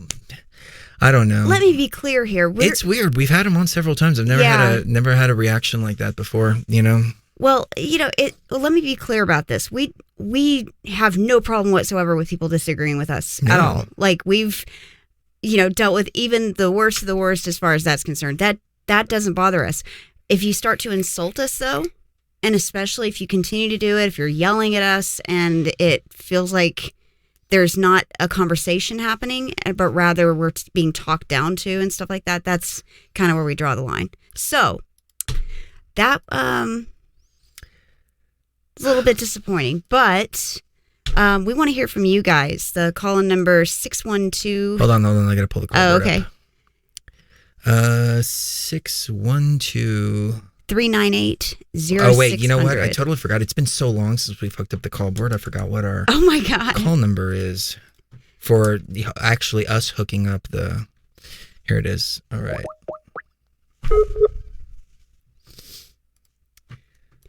But, yeah, we're not married to any one idea or theory or belief system about this reality, and that's that's what we've, kind of based our the entire last decade on, is we're just trying to figure out what it is.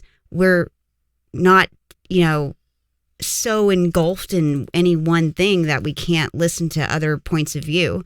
But theories are just that. They're theories. That's how science grows. Well, a theory is a set of ideas based on facts and other things like that. I have a set of ideas based on facts and other things like that. I brought up string theory, for example. He's like, no, string theory is bullshit. It's like, okay, well, you can't really just pick and choose what you want to go with. Right. Let's put everything on the table and kind of try to figure out what's going on here. Well, and it's I thought it was an interesting conversation up until there was emotions and everything like that behind it. And it's like, whoa. And then comparing me to David Wilcock too? Yeah, it's that was dude, below the belt. That was way below the belt. Yeah. Wilcock is a fucking punk. Yeah, he is. And he was crying on Carrie Cassidy's show. Do you remember that? Yes, I remember. He was crying like a little bitch. He thought ninjas were going to come get him or something. No, yeah, he thought ninjas were going to come and kill him, and then some Australian guy called, and he's like, "Oh, don't worry, David, we're going to protect you," and all this bullshit. And I'm like, dude, this guy is fucking crying like a little bitch like this because he thinks he's going to be murdered. Chris is nothing what kind like of David ascended Wilcock. Master is this that's fucking crying on the phone? Right. It's like, no, don't compare me to that. I face down death. I mean, and I laugh at it because I know what's on the other side, and I know I'm going to be here until I'm finished doing what I'm doing here. Anyways, this is what psychedelics have done for us, though, is that it takes science and it opens your mind up to where you can see beyond just, this is what we know, this is fact, this is reality. It doesn't have to be like that. If you can stretch your mind a little bit and think outside the box, that's how science advances. That's how all of humanity advances.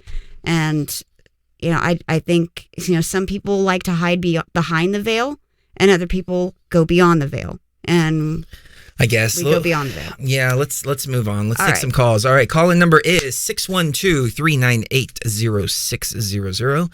It's down there at the bottom of the screen for people watching on YouTube. I think everybody's watching on YouTube tonight. I don't think we're streaming out on TFR. No, we're not. No, we're not. So, we have a couple of callers on the line already. Let's go to M, who we haven't heard from in a long time. M, how are you doing? I am great, Chris. Oh my gosh, it's so wonderful to see you guys streaming again and to see the show on again. You guys have no idea. Aww. It is so wonderful to hear your voice and to hang out with everybody in the chat room too. We missed everybody. So, how have you been? Oh my gosh, I have been going through absolutely insane things over the past few months, and actually it was the ayahuasca that spurred all of it. God, I don't know where to begin. In the beginning, I'm hoping that it's in a good way. In the beginning, there was M, and M drank the ayahuasca, and then this happened. Oh my God. Yeah. Okay. So, how do I start? And actually, this might tie in a little bit with what the last person was, what Thomas was talking about. Actually, I've been able to tie in a little bit of the science with the supernatural. So, I have too, and that's what I was trying to bring to the table is that I've been tying all this in together and then using the ayahuasca as well to kind of connect the dots and everything and coming to this hypothesis. And, he was bringing a lot of scientific understanding, which I thought, great, I could learn so much from. Then, it turned into what it did, unfortunately. But take us away, please.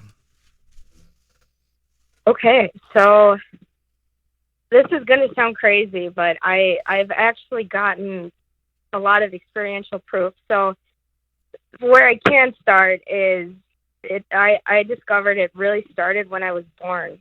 Okay. And this, I don't know for sure if I've been dealing with like a past life thing or what's been going on, but okay. I was born actually with an enormous, what's called strawberry hemangioma. It's like a gigantic red mole on my left arm. Okay.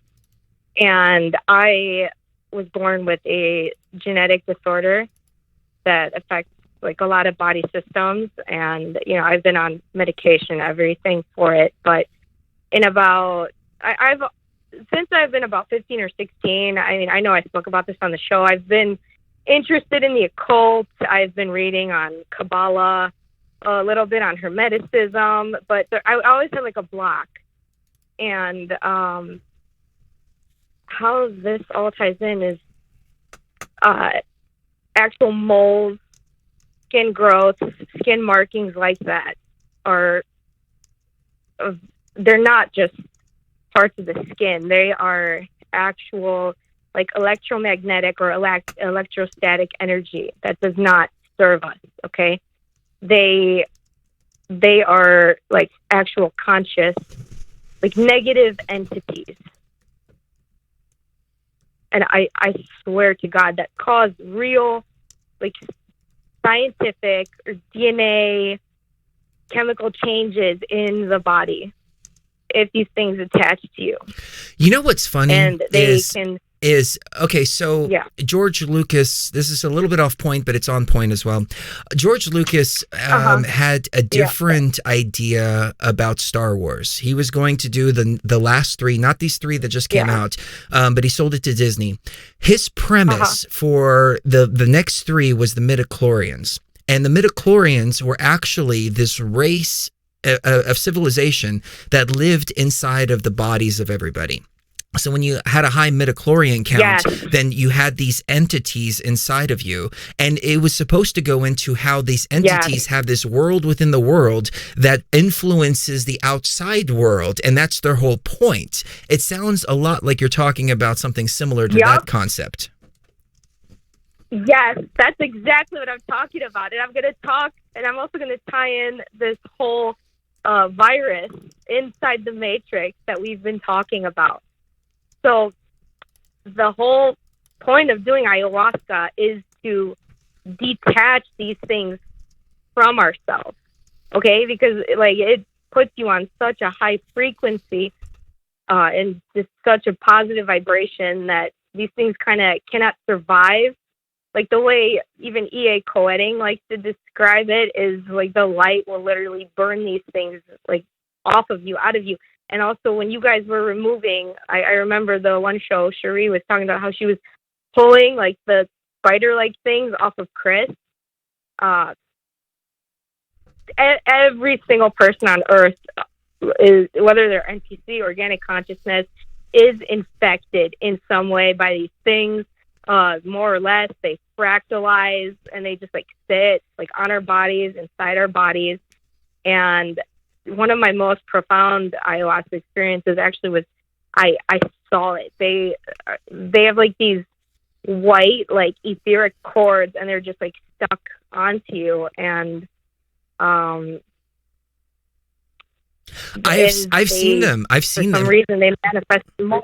Yeah, I've seen them, and unfortunately, you can't really scientifically prove these things. It's something that you go into the ayahuasca realm, you see for yourself, and then you go, "Oh, okay, I know." I can't come back and show anybody, but I know. But if I talk about my experiences with other people go, "Hey, wait a minute, I had the same experience too." I saw that too, independent of you seeing it. That's how we know things are quote unquote real, is when you experience something and another person experience. Just because, you know, you can't see wind doesn't mean wind doesn't exist. You know, it exists because other people can feel it too. Mm-hmm. Anyways, take us away. Go ahead. Please. Sorry. Yeah, and if it sounds scattered, that's just because there's been so much I've learned. And the reason why I had like really bad energy last time I called in and something was going on was because this thing was like detaching from me. I unhinged my own through all the things I was doing, so much magic, and I really was drinking ayahuasca very much in 2019, 3, 4, or 5 nights in a row.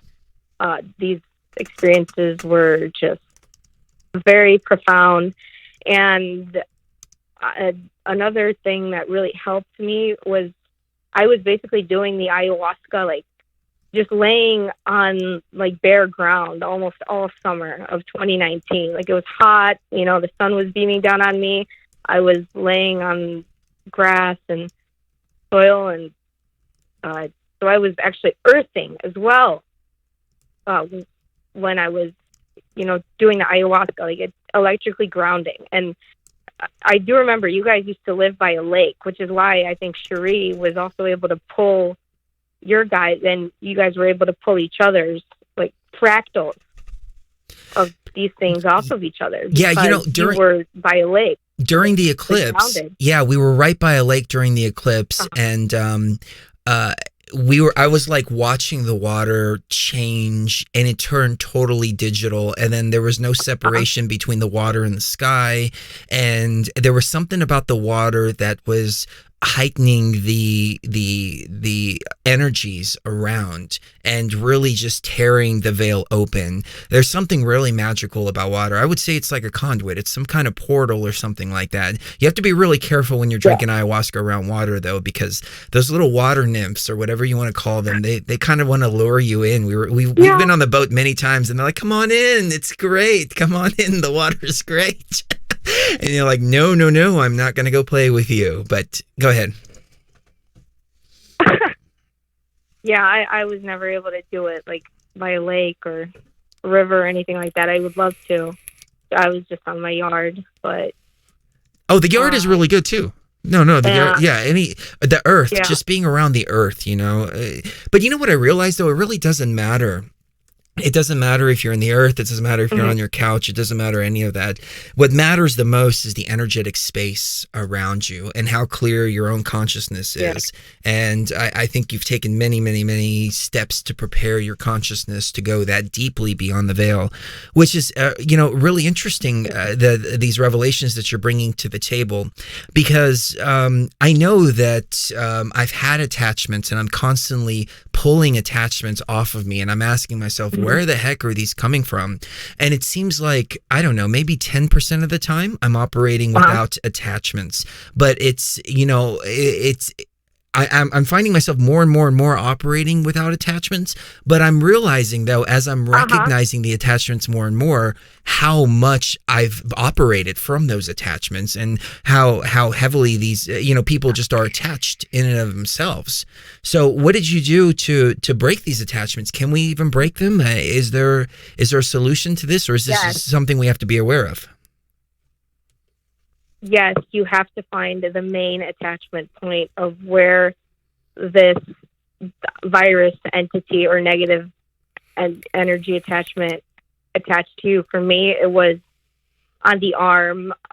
Another thing that you have to do, other than find the main point of attachment, which I believe personally, if you locate and destroy like the main attachment point, which usually is internal for people that are really infected by these things, they're like inside their cysts, or it's cancer. Okay, cancer is the same thing. Cancer is a spiritual problem, I believe. It's one of these things attached internally to an organ that just makes those cells, replicate. Are you familiar with teratoma tumors? No. Okay, no, I never teratomas grow inside of you.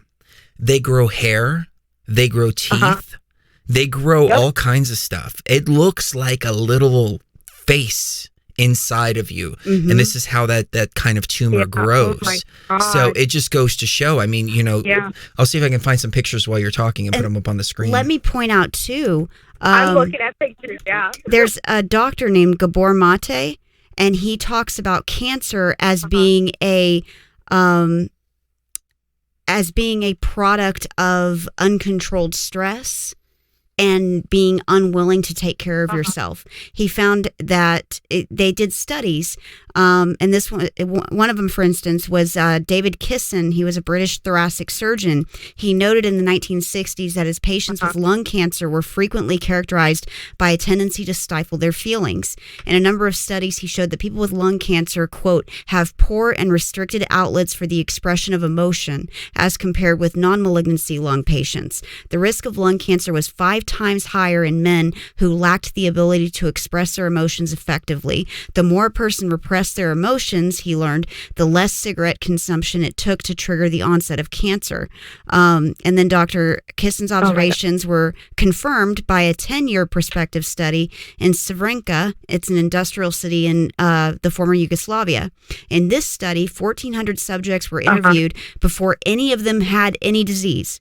A decade later, the researchers found that people who smoked and whose psychological profiles were characterized by the bottling up of emotions were at far greater risk of developing lung cancer than those whose emotional expression wasn't impaired. And so, he basically says the emotional centers of the brain are physiologically connected with the nervous system, the immune system, and the hormonal organs. And cancer comes from viruses. There's actually, all cancer pretty much is caused by cancer viruses, and all of us have at least some of these cancer viruses always living inside of us. We've never in the history of the world cured a virus. If you have a virus, you have it for life, right? Well, the fact that it caused, these viruses cause cancer is only due to the fact that your immune system can't fight it anymore. And the only reason your immune system can't fight it anymore is because of this emotional backlog that causes the immune system to dysfunction, and then you get cancer. So you're spot on with that. Yes, and absolutely. And this guy, Robert Bruce, that I keep talking about, actually, it's a different Robert Bruce than you guys had on Frequency Radio. Oh, okay. This guy, Robert, he's from Australia, and he's written Astral Dynamics, and then he's written what's called the Practical Psychic Self-Defense Handbook. So another part of my story is actually in 2017, I was at one of these metaphysical bookstores where they sell all these books on Kabbalah and magic, Hermeticism, all that stuff with and this book actually fell off the shelf and thumped me on my head, so I bought it. And what I've been talking about actually in the chat is everything Robert has been talking about. So the way you actually detach these things, yes, ayahuasca is one of the biggest I would say starting points or launching points to really heal and understand what's wrong with you. And usually it's not even with you. It's because you have some kind of foreign entity or one of the virus particles in the matrix. However we want to call it, right? The terminology isn't important. It's attached to you, and that's what's responsible for those overlays, for behavioral problems, psychological problems, for a lot of the programming, even things it's so subtle. Possession is when you're standing at your fridge and you can't stop eating something, right? It's very subtle. Very rarely will these things take over a person and become an axe murderer. That's not their point. Their point is to stay silently attached to you in the background, enjoying things like cigarettes or I see people are talking about eating sugar in the chat room. Yes, okay, they cause certain food addictions, or it could be sex addictions to drugs, and it just all came to me that shamans for thousands of years, this is what they were healing people from, and the only way to heal it is take a lot of mega salt baths, okay, and I mean you're using 6 pounds, okay, or 3.5 kilograms of I use pink Himalayan salt to a whole tub of water, and you sit in there for as long as you can handle it. Okay. Another thing is sleeping on electrically grounded bed sheets. So you plug those in to your ground in your outlet, and the sheets, they're very easy to find online. They will fill your body up with electrons, which will slowly like destroy these things. That sounds good. Turn your bed into a very... I don't know if I could handle any more electricity in our bedroom. Yeah, it's cause a house fire. I'm sorry. Yeah. You can't feel it though. You can't really feel the grounding. Sometimes you might feel like a pulsing, and that's probably.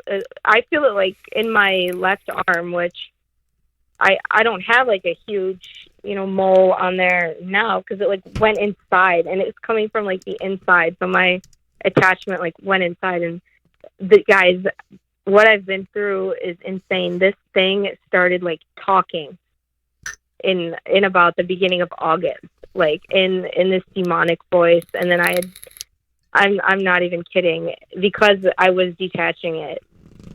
Wow. Due to everything I was doing. Yeah, and that they even cleansed me, like at where I go to practice magic with my house, my Santeria house, and I got like a very serious cleansing, and the thing still said to me in my mind, like, guess what, Michelle, I'm still here. and I know these things like talking. Well, it's funny you say about sugar. Yeah. You mentioned about sugar, because sugar actually creates these little parasites within your stomach. And these are like physical, observable parasites. And they're actually feeding upon the sugar. And so they ask for more and more and more sugar. And they start to die. And once they're dying, when you stop eating the sugar, that's when you get the really bad sugar cravings. And then if you can get over that detox, that's why they're calling it detox, they actually die away and then go away. And then you eat the sugar, and then it creates more. So not only are we talking about ethereal things, but also physical things that exist within the stomach.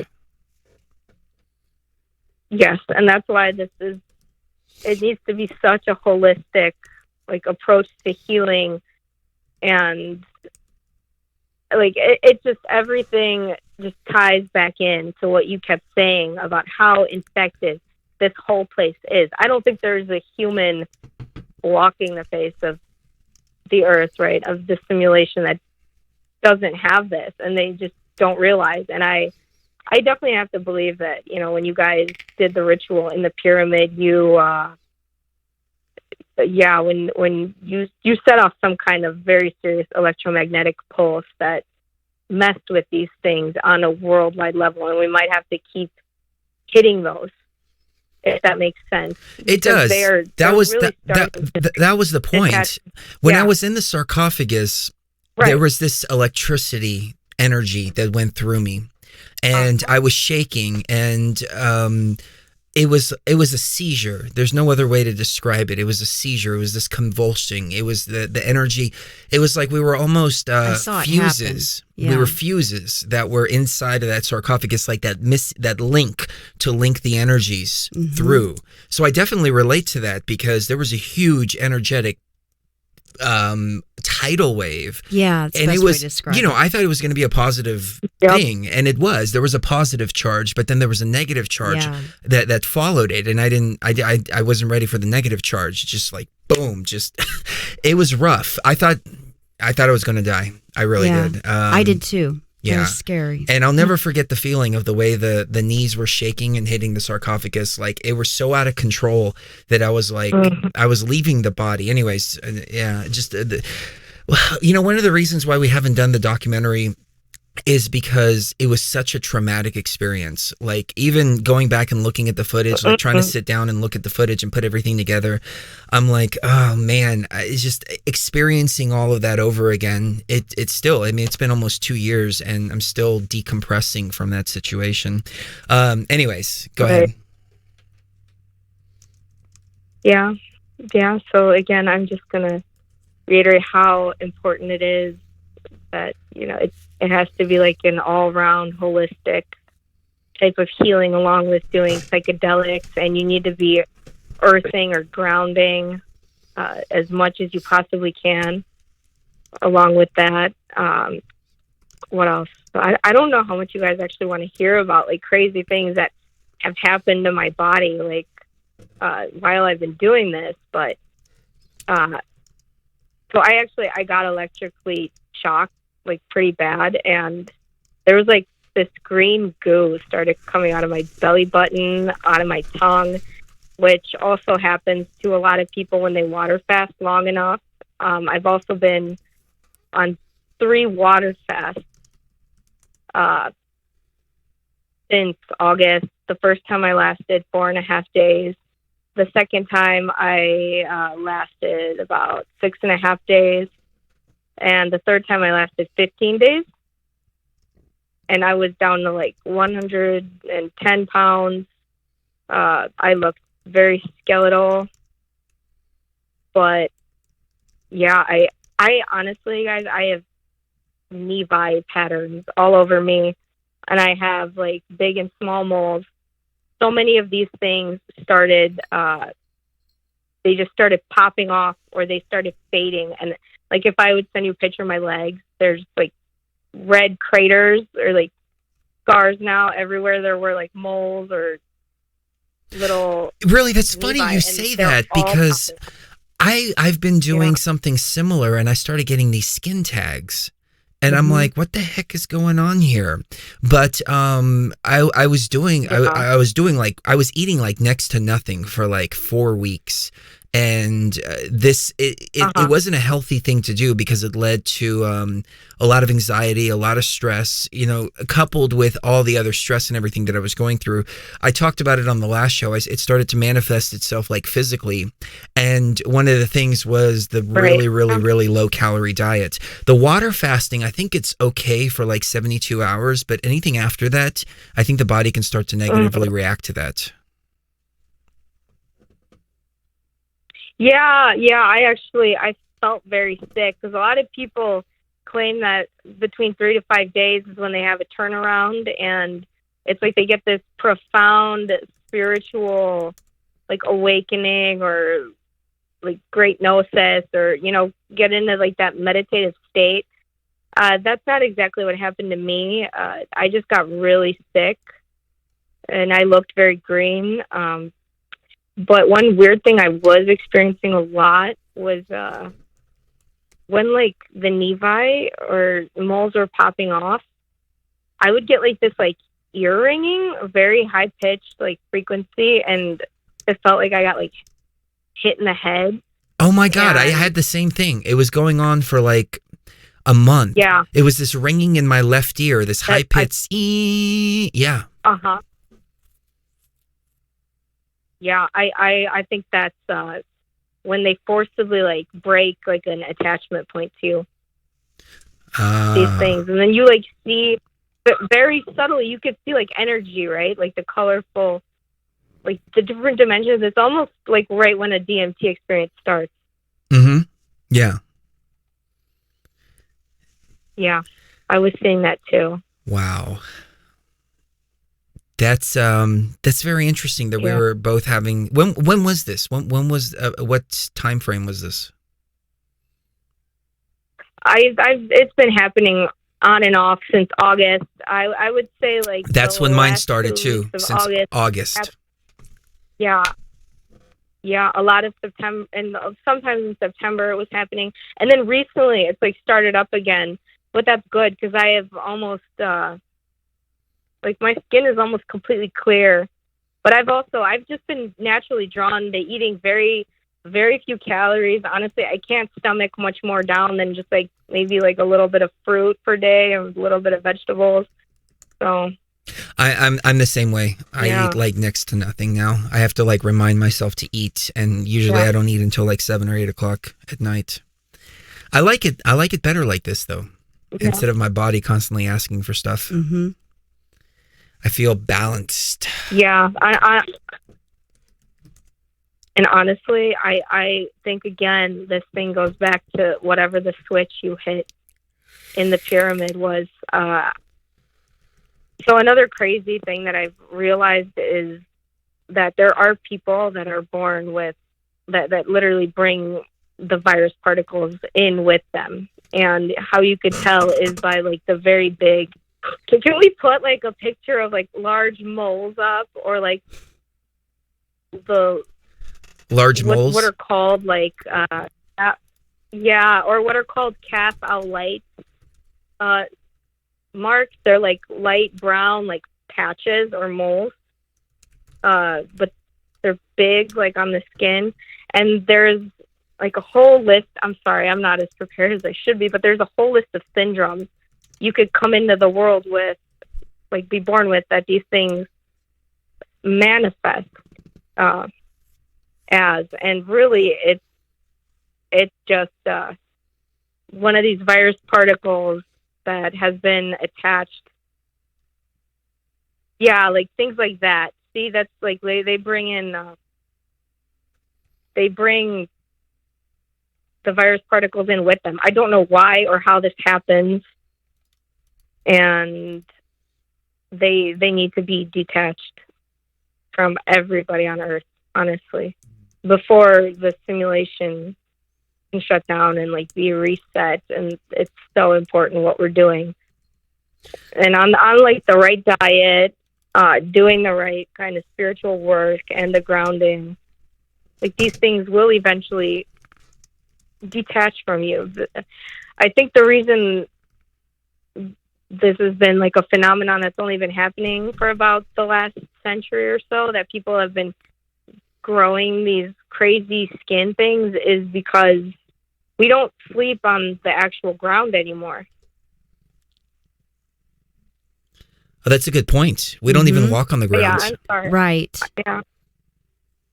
Walking barefoot in the grass is one of the best things you can do for yourself. Because grounding's really, really important. You know, somebody's asking about ear ringing.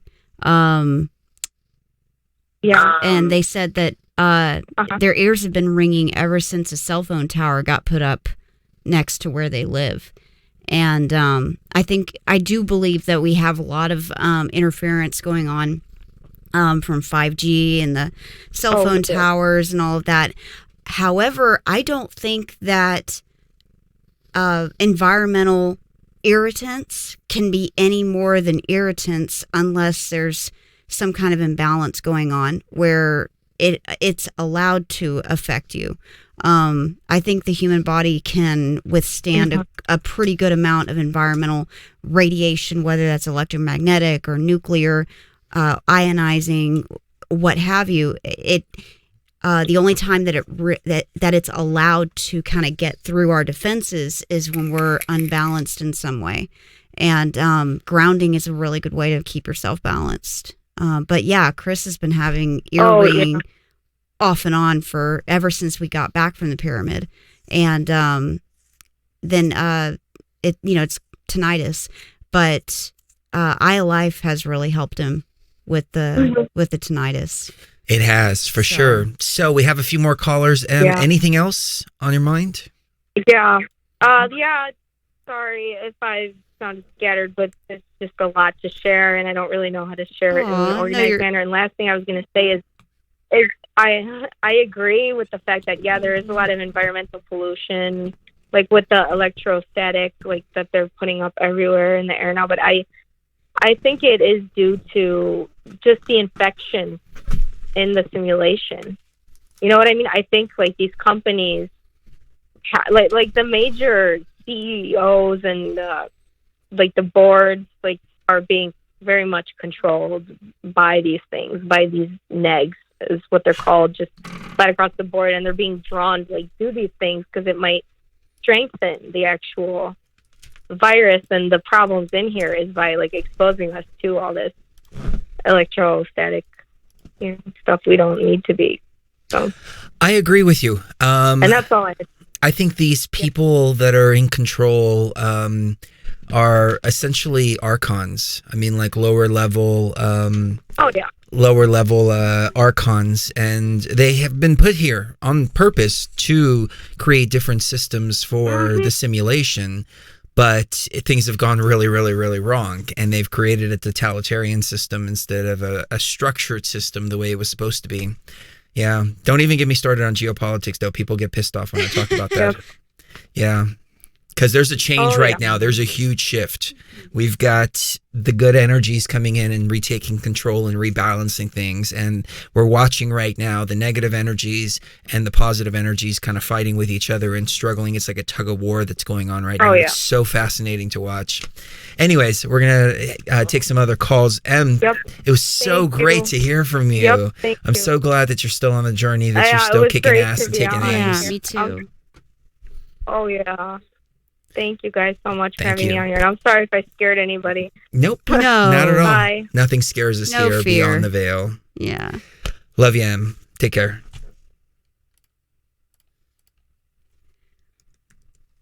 She is so cute. She is adorable. Yeah. Rotman wants to know if we can Skype him in, but I think after we take the next few calls. Yeah, we can. Maybe. We have a few people waiting on the call board. Let's take a quick break. Yeah. Virtue, compassion, love, and true understanding as he was sublimely raised beyond the veil.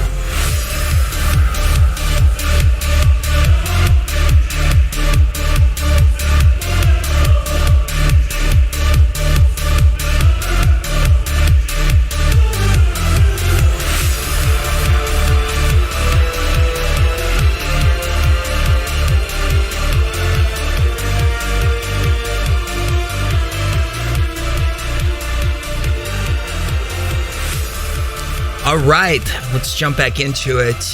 Those of you watching the archive don't hear the music because I'm cutting it all out.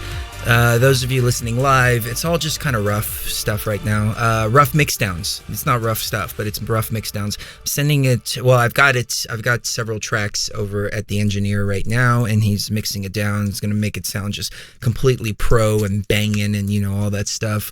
When it's going to be released, I don't know, but we're putting everything together now. We're finally at those final stages. One of the things, I talked about this briefly on the last show, was for several years I was trying to force the music to do what I wanted it to do, because I wanted to make it more beyond the veil oriented and, the consciousness based. And some of the music just didn't want to go there. Some of the music, like that song I just played, wanted to go in a completely different direction. And I was kind of suppressing my artistic expression a lot and trying to force things that weren't supposed to go together. And as a result, I would get stuck on tracks, and I would work on tracks for months and months and months and months and months, and then just scrap it all and go, you know what, I'm not really happy with it. And like that song that I just played, I wrote in like 2 hours. I don't even think it was 2 hours. I think it was more like an hour. That other one about the haters too, that one came together in like an hour and a half. It was just like I started humming the melody, and then the words all started flowing, and everything started flowing really, really easily.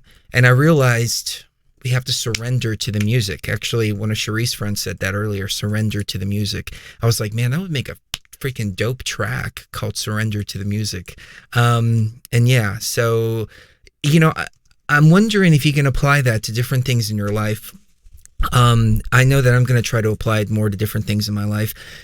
I guess we have applied it. I mean, when we were in Egypt, for example, we didn't try to force any doors open. We just went, and whatever doors opened. And we knew that the right doors were going to open. And so there were some places and some temples and some places we wanted to access that we just could not. And instead of like wasting time and trying to force those doors open, we just went to where the doors were opening for us.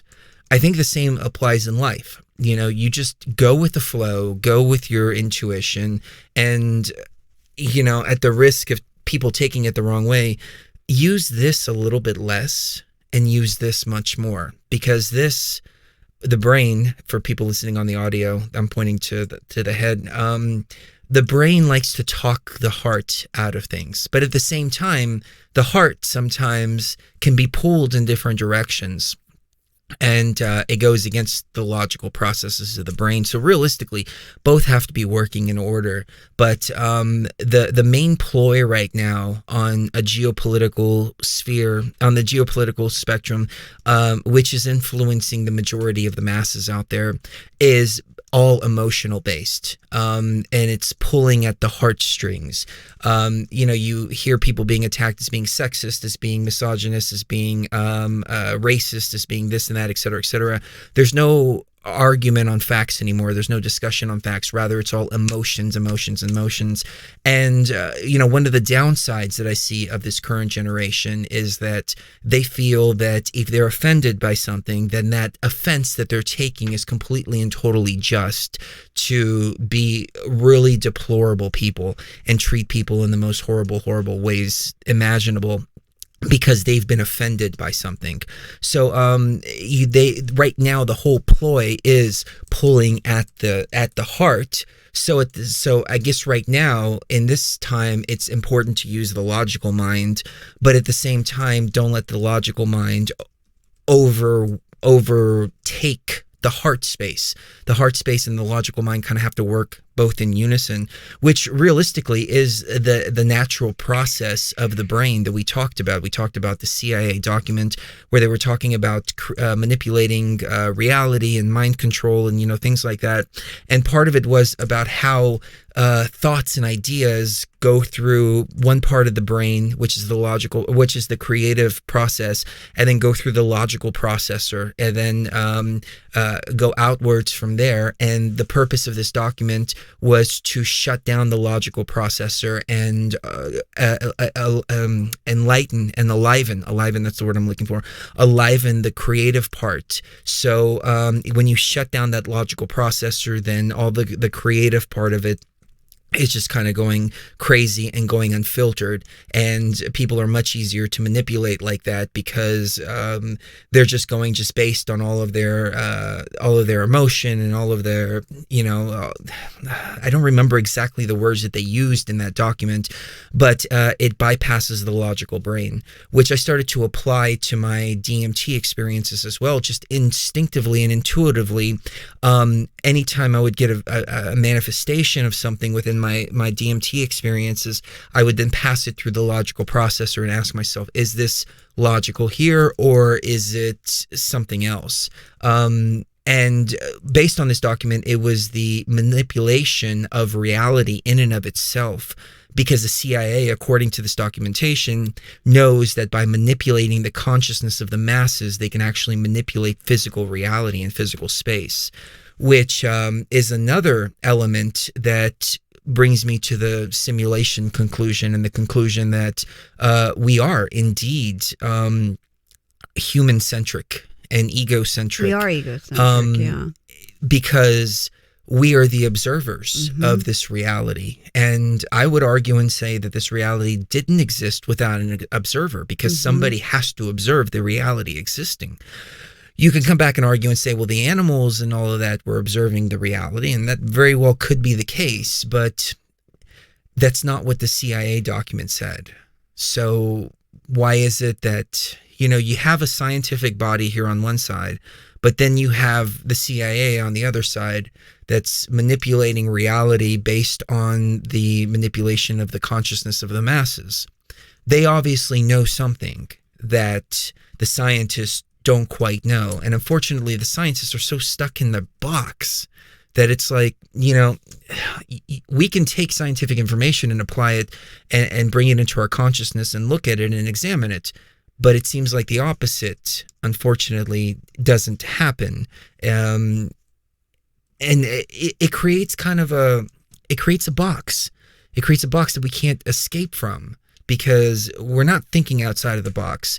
A thesis, a hypothesis, is thinking outside of the box. So a hypothesis is an idea going, hey, I think this might be the case.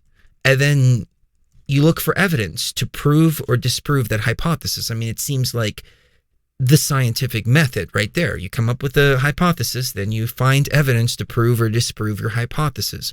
And regardless of whether you prove or disprove your hypothesis, you're still making a discovery. You're making a discovery on whether it was true or whether it was not. What happens, though, is we start to get into confirmation bias, and we don't let other information that's contrary come into our sphere. But anyways, yeah, no, the reality is very, very, very interesting. And the ways that we can be manipulated in this reality is even more interesting, because it's not only spiritual ideas, it's not only energetic ideas, it's also technology too. So we are being bombarded in every direction. So we have to ask ourselves, is that little voice in our head, is that something wrong, malfunctioning with our brain? Is that a transmission that we're picking up by the brain? You know, they have these Gwen towers. We've talked about these before. The Gwen towers are on top of every cell phone tower. Like most cell phone towers, they were built, or a lot of cell phone towers, they were built on Gwen towers. And the Gwen towers are residing, I think they're from like World War II or something like that. They literally operate on the frequency of the brain. So they're up at the very top of all the cell phone transmissions. And you can argue and say, well, the brain doesn't pick up cell phone transmissions. It doesn't vibrate at that frequency.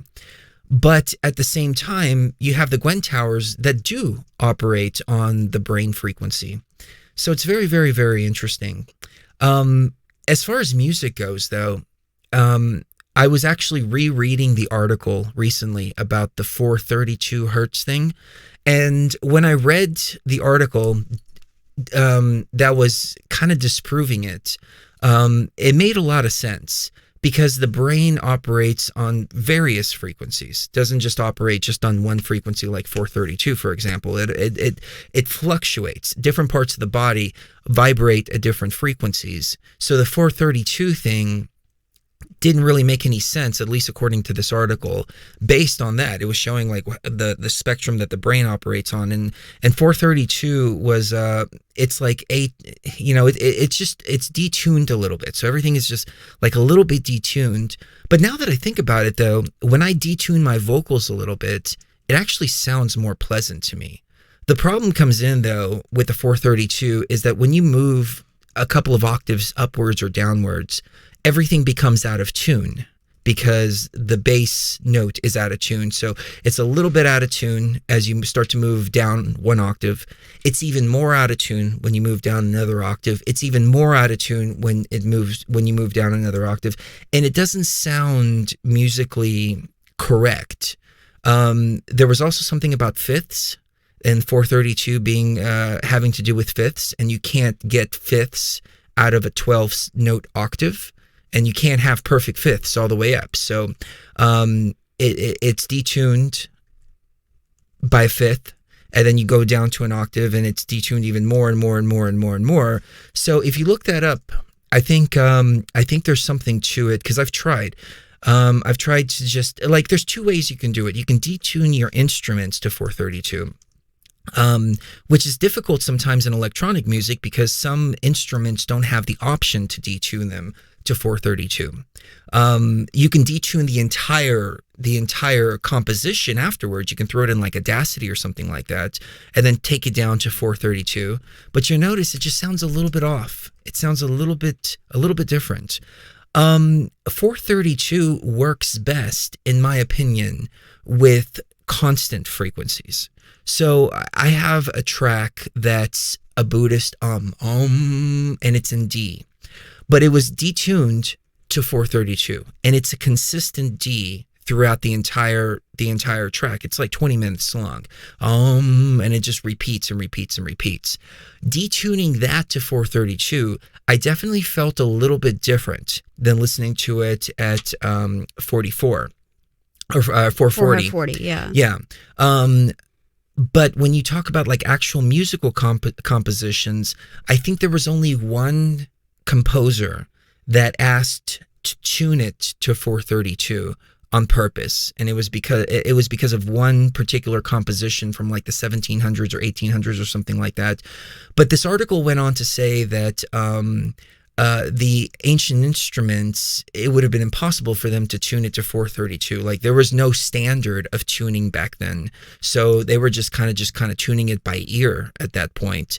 And then there was something about a tuning fork that I think it was Mozart's tuning fork or something that they have found, and it was one particular tuning fork, and that one was out of tune, and that one was tuned around the 432, but I don't think it was even 432. I would think it was tuned at like 428 or something like that. So everything was like based like around that. But the article is very fascinating. So people ask, can you tune your music to 432? And it's like, sure, I can. I mean, I could throw it in Audacity and tune it down to 432.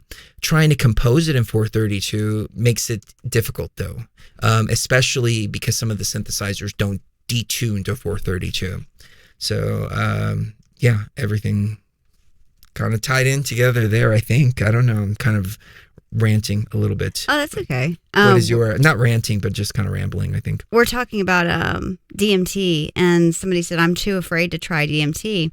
Because I've never done any real psychedelics, actually. And I said, well, that's the boat that I was in when I first tried DMT. I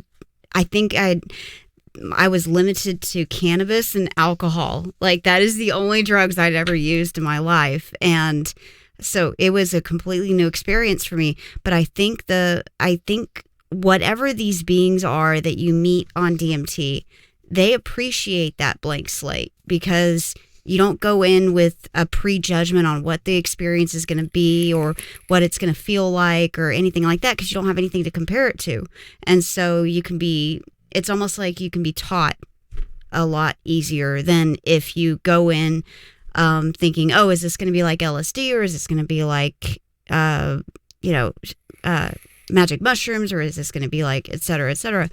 If you don't have anything to compare it to, then you're open to whatever it is that the experience wants to show you or wants you to feel. So, yeah, I mean, that's really the best way. You know, I think we've inspired a lot of people here at Beyond the Veil to take their own journeys, like M, for example. Like, yeah, I was about to say M. However, I think we've also, at the same time, unknowingly discouraged some people. Yeah. Because they will try these experiences and not have the same experiences. Right. Which I think is, the flip side of talking about these experiences. That's true. Sometimes we have shared experiences. Mm-hmm. Like M was talking about having these particular experiences. I happen to have the same type of experiences too. One of the problems too is the opposite effect, where you start to manifest these different things in your experiences based on what you heard. Mm-hmm. So it takes a lot of discipline in order to get all of that crap out of your consciousness, right, while you're having the experience as well. So you're right. I would say that sitting down and just having the experience and not expecting anything of the experience is the best thing. Yeah. And then afterwards, when you understand the experience, then you can go in with intention. Right. I used to tell people, set an intention before going in. But if it's your first and second time, I think it's better to not set an intention now. Or even your third. Yeah. It's different for everybody. Let your consciousness set the intention while you're in the experience. Right. Rather than going in and expecting something, because if you're expecting something, you may manifest it, or you may be disappointed because you don't get that experience. Right. And not only that, I mean, it's kind of like this plant has a consciousness of its own. It really does. Whether it's an NPC consciousness or an organic consciousness, it doesn't really matter. It has a consciousness. And to go in with a set intention, your very first or even your second or third time, is kind of like meeting somebody and before even shaking their hand, wanting them to give you something or wanting them to say a certain thing or something like that, when you've never even like given them a handshake, but you're asking them to, hug you or, something intimate without even, getting to know them. And so you have to have respect for that consciousness. Yeah. Somebody asked, what is Molly? Molly is MDMA, which is something I've been talking about recently, but it's not really something that I'm promoting in the sense of, you got to try this. Oh, Jonathan sent a donation. Thank you, brother. Jonathan. It's not something that I'm promoting in the sense of, you got to try this. I'm just super hyped to have it a part of my life again, because it's something that really helped me as a teenager. somebody was asking me to play the song Demons earlier. And the song Demons was about some traumatic experiences that I had in my life growing up, and some of the things that I faced in the ayahuasca realm. The last line says, with this cup of ayahuasca, I'll become a demon slayer. And meaning I was going in to face all of that trauma that I didn't even realize was there. And it's not even facing the trauma in the sense of, well, I'm going to go face my trauma. It's more like understanding how the trauma is connected to who you are right now. Michelle sent a donation too. Thank you, Michelle. Thank you, Michelle. Much love. How the trauma is connected to you now, and how your mental reactions, psychological reactions, and physical reactions to certain things that we encounter within this matrix are triggered by those experiences, and you don't even know that you're being, I don't want to say manipulated, but there's a better word than manipulated, influenced. That you're being influenced by those experiences without even knowing that you were influenced by those experiences. One of the things with me, and it wasn't really a traumatic experience, but it was something that I realized that I needed to deal with. My mother raised me to eat everything on your plate. Eat everything on your plate. And she did so with the best intention, because she would only put enough on my plate that I needed. And as a child, she would force me to eat everything on my plate. And I was conditioned to believe that throwing food away was essentially a sin, because there's so many people starving in the world. So you should never, ever, ever throw food away. Well, that's all fine and dandy when you're a kid, and when your parents are trying to give you all the nutrients that you need. But when you become an adult and you start going out, now everywhere I go, Molly comes around. All right, cool. We're back. All right, I think we're back now. So, yeah, we're in the middle of a snowstorm up here. So what I was saying, I don't know where I got cut off, but, my mother conditioned me to eat everything on your plate. And that's fine when you're a child, but when you're an adult, that's not healthy, because you go to restaurants and the portion sizes are 2-3 times the size of what you should be eating. And that throwing away food was a sin. So, that also kept me in a scarcity mentality. And it tells the body too, hey, it's scarcity mentality. This is scarce, so eat it all, eat it all, eat it all. Little things like that. So the ayahuasca helps to show you different things within your own consciousness that you may not be aware of, that you're tethered to and reacting as a result. So I kind of went off point here. My point was to get to the Molly. So in that song Demons, I talked about some of the traumatic experiences that I had, which included, one of the first things that I remember was going to this carnival that my father took me to, my parents took me to. And it's very strange the way that I remember this situation. I go in, and everything was so fun. There was this big slide, and the slides, you get on like this carpet type thing, and it was like this huge slide. And I remember going down it and boom, falling on my face, and I had this huge knot on my eye. And it was okay. It hurt. It was the first knot I ever had in my eye. It hurt so bad, and I remember feeling it. I can still remember how it felt. Just like it was yesterday. But I was having so much fun. And I was with my cousin, and she was a little bit older. I think I was like 6 or 7 or maybe 5, around that age. And she was like 12 or something like that. And I remember going to the one of the games, and the guy was like, "Oh yeah, you're fighting for your woman there." I was like, "Dude, that's my cousin." But I remember, the little details like that from the night.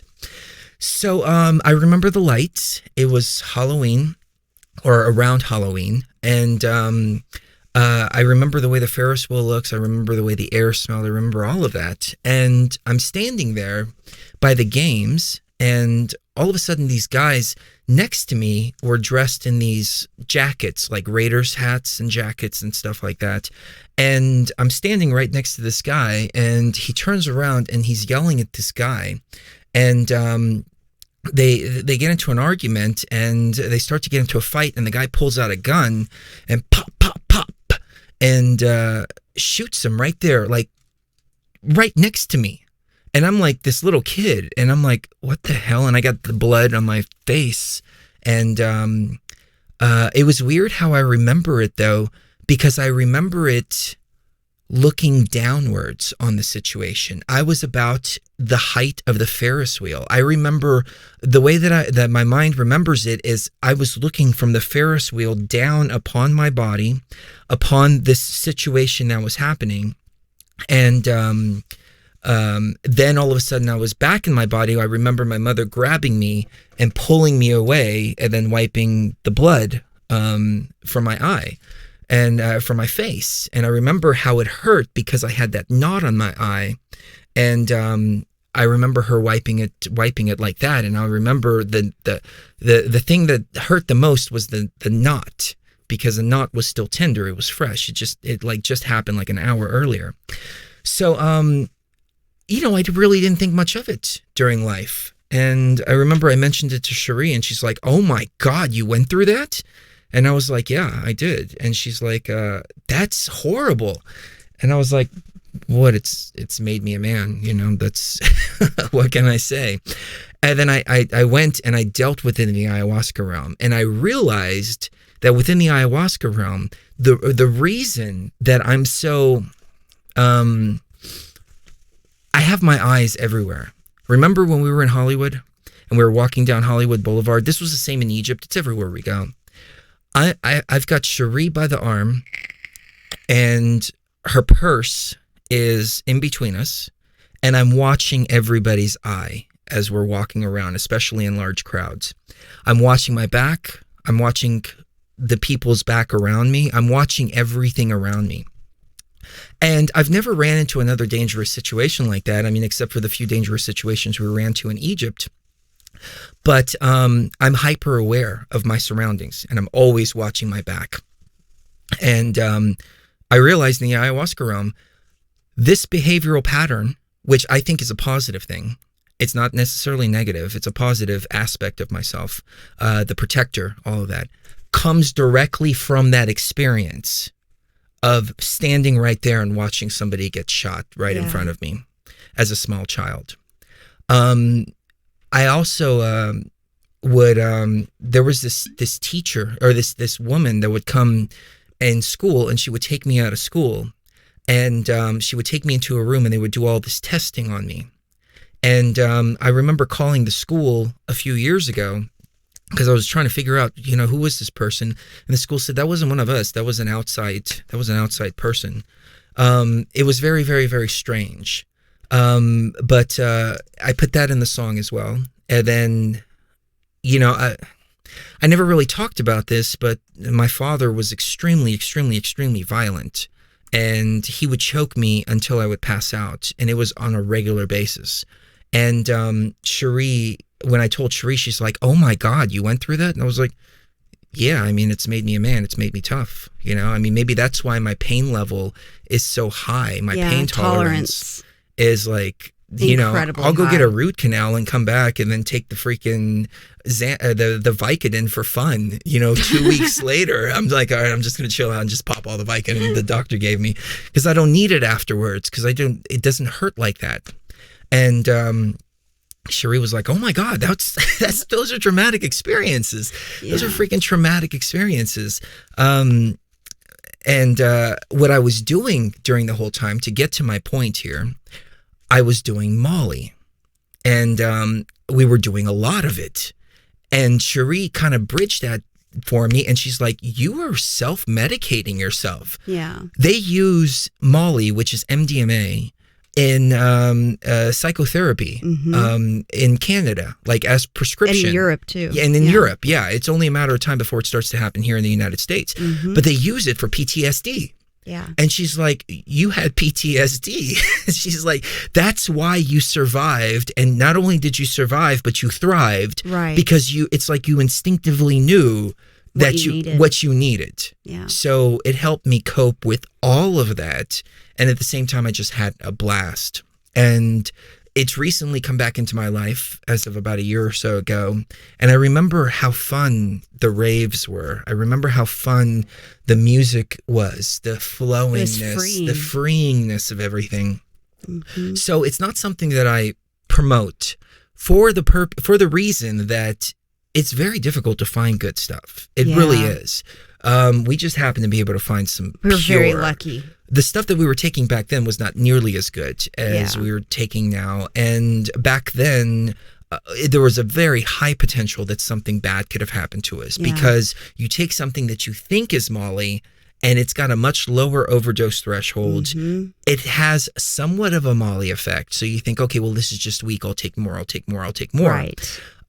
Which is another reason why I think everything needs to be legalized all across the board, because we need quality control. Number one, and most important thing, you want to save lives, have quality control, because people aren't going to stop doing what they're doing just because you make it illegal. I mean, I think every single law in existence goes to show that that's never the case. You know, whether it's prohibition or prohibition of alcohol or anything like that, all it does is just create black markets and crime syndicates around whatever it is that you're criminalizing. People are still going to do what they're going to do. But that's what Molly is. And that's why I think Molly is so near and dear to me, because it's had a huge impact that I didn't even realize. And I was against for a long time. Here on the show, people would talk about, Molly and LSD and things like that. And I'm like, no, that's freaking dangerous because of the lack of quality control. Right. But when you can get the pure stuff, it is the most incredible, magical experience that you can imagine. It is beautiful. It's great for couples. Yeah. The sex is really good on Molly, and it's not just the sex; it's the emotional connection and the dancing and everything like that. And it's a beautiful, beautiful, beautiful substance. It's but it needs to be quality controlled. Which is why I encourage people, if they're going to do something and they have no experience, the plants are the way to go, because the plants are not tainted. Well, you know what the plants are. Right. And not only that, but the plants seem to have more of an organic consciousness connected to them that is not going to hurt you. That's not its purpose. It's not, a lot of the synthetic drugs, Molly, LSD, those kinds of things, to me, they seem like you're trying to play tricks on your own brain. You're trying to artificially induce a state that your brain is just going to be confused by.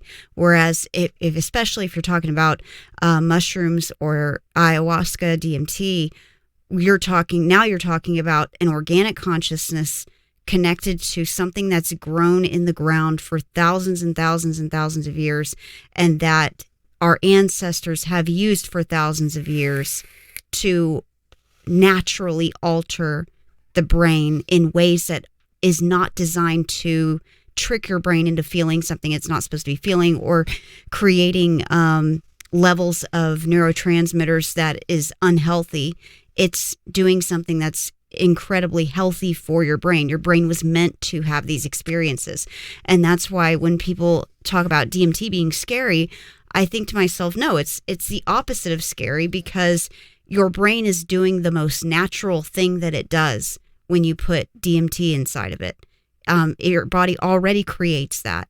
And and that's evidenced by the fact that you feel great afterwards.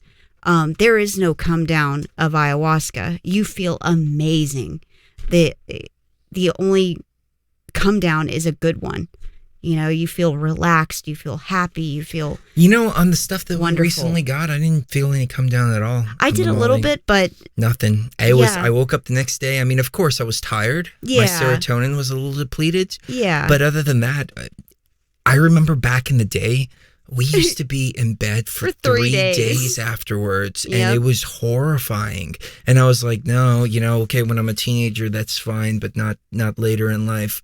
But no, this is another reason why I'm like so pissed off about. I mean, I'm not pissed off, but I'm just like frustrated at the whole situation of it being illegal, because we need fucking quality control. Like, that's of the utmost importance. Yeah. Yeah, it really is. That's why I'm totally for all drugs being legalized and regulated, but not regulated like as a way of being a police state, but regulated to make sure there's quality control. Yeah, that's one thing I agree about regulation in the sense that quality control. Because there should be some standards of quality control for sure. Right. Yeah. Right. Yeah.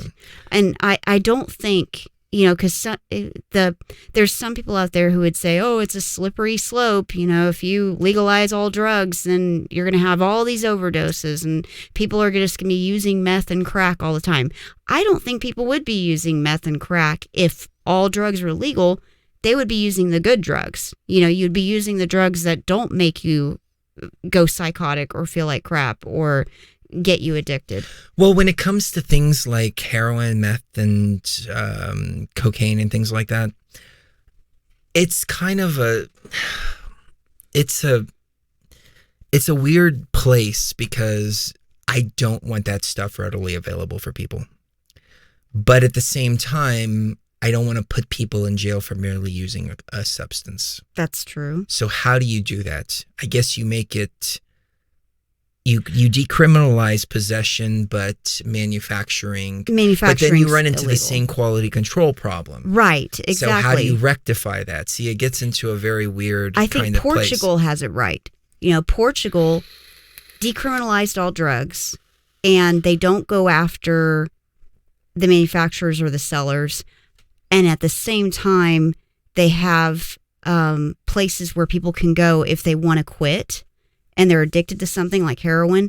And you go every day. They give you diamorphine. You use it, and they'll help you step down off of it. There's no risk of going to jail. There's no risk of, overdose, really, because they're watching over you and making sure you're not going to overdose and die. I think if we had something like that here, then we wouldn't have a so-called opioid crisis or a fentanyl crisis, because there would be that quality control and there would be a way for people to get off of it safely. Most people that are on heroin that I've talked to, of course, it's been limited, but they've all been experiencing some kind of level of pain. Mm-hmm.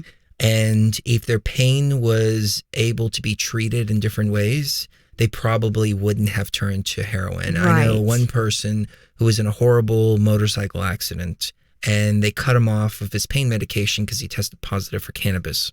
Yeah. And once they cut him off, he had to find some kind of alternative to treat his pain. Right. So maybe you're right. Maybe there wouldn't be so many people, and there wouldn't be an epidemic if there were other things readily available. I mean, opium, for all intents and purposes, is much, much, much safer. Sure, it's addicting, but it's not addicting like heroin is. Yeah. It's not going to make you freaking die if you don't have it and go into convulsions and all of this stuff like that. Do you know what caused morphine to become a hugely addictive thing? Before the Civil War, virtually nobody was addicted to opium. I mean, sometimes you'd have like the artist or the author who would, be addicted to opium. But all in all, opium addiction didn't become a thing until after the Civil War. Now, what happened with the Civil War was that you had a whole population of soldiers that were hurt in battle. I mean, they were really hurt. They had limbs missing and all this stuff, and they got them hooked on morphine. And that's what caused all of the addiction that you see even up until today. Was and pain. Heroin was created as a safe non-addictive alternative to morphine. Yeah, by Bayer Pharmaceutical. Yep. And now they're saying that buprenorphine, Suboxone, is a safe non-addictive alternative to heroin. And they're telling people they need to be on it for the rest of their lives. Yes. So you see how this all spirals, how prohibition creates a spiraling effect. It does. That we have found ourselves in right now. But I'm not even talking about that kind of, I'm talking about just, party stuff. Right. Stuff to take every once in a while. Stuff to take once every couple of months. It should be readily available and quality controlled. And I agree with you. I think anything that's addictive and stuff like that, nobody should ever use it every single day. I don't think anybody should use anything every single day. Exactly. Cannabis, for instance, if, back whenever I was using cannabis every single day, I would get very little effect from it because I was using it every single day. But if I smoked cannabis right now, and I haven't smoked cannabis in a long time, but if I did, I'd get totally baked. And you're supposed to get that effect when you use drugs, and you use it sparingly. Moderation in all things. Yeah, I agree. But so that's what it is. So I don't want people to get the impression that we're promoting anything synthetic or, anything like that. Or addictive or anything like that. Yeah. I happen to have re-fallen in love with Molly again. And what sucks though is you can't really take it too often. Like, it doesn't have the same effect. Like, if you take it 3 times in too short of duration, the second and the third time aren't nearly as good as the first time. Yeah. So you have to space it out within a few months to get the full effects of it, the real good effects of it. And I'm like in that period right now where I'm waiting, and I'm like, I want to take some so badly, but I have to wait. Otherwise, the experience isn't going to be nearly as good. Yeah. But it just goes to show moderation. That's exactly what I'm talking about. Moderation in everything will make everything always a beautiful experience. Yep. And so exactly. So I know we had some callers. I know that we've left them waiting a little bit. Yeah. Sorry. I want to go ahead and wrap it up though, because it's been 3.5 hours. So on the next show though, we'll do this. We don't have anybody scheduled on Saturday. So on Saturday we'll do an open lines. Yeah, that sounds good. That would be fun. We haven't talked with our people in a while, and I miss you guys and gals so much. We have really missed you guys. I feel so much better, than I did a couple of months ago, and I'm just tired right now. Sekhmet and Bastet wake me up at 6 a.m. every morning. Yes, every they do. morning. First it's Sekhmet, and if I don't get up, Bastet will follow, and she'll come. And yep. I don't know what they want. Yeah, I give them treats. I give them food. I open the door for them. They don't want anything. They just want me up. Yeah. They want to be played with. I think they're bored. Yeah. And especially since it's been snowing literally nonstop for days and days and days now. So they haven't been able to go outside and play as much. When they do go outside and play, there's nothing living that they can catch and kill. And there's nothing to hunt, and there's nothing to do. So they're bored. So, if y'all have any ideas out there on how to help with cat boredom, I would really appreciate that, because I try to play with them. I don't play with them as much as I did when they were babies, but they have each other and they run around like crazy. I'm sure people that have cats out there, multiple cats, you know how they run around, especially in the middle of the night. But on the next show we'll do some open lines, and also I want to see at some point, hopefully before we leave the Pacific Northwest, you can do the AI show. I really want to do that. Because you've got all that research. We never went into it. You've had this research that you've been sitting on 3 months. I think it was longer than that. About 5 months, you started researching it in the summer, then you had your shoulder surgery.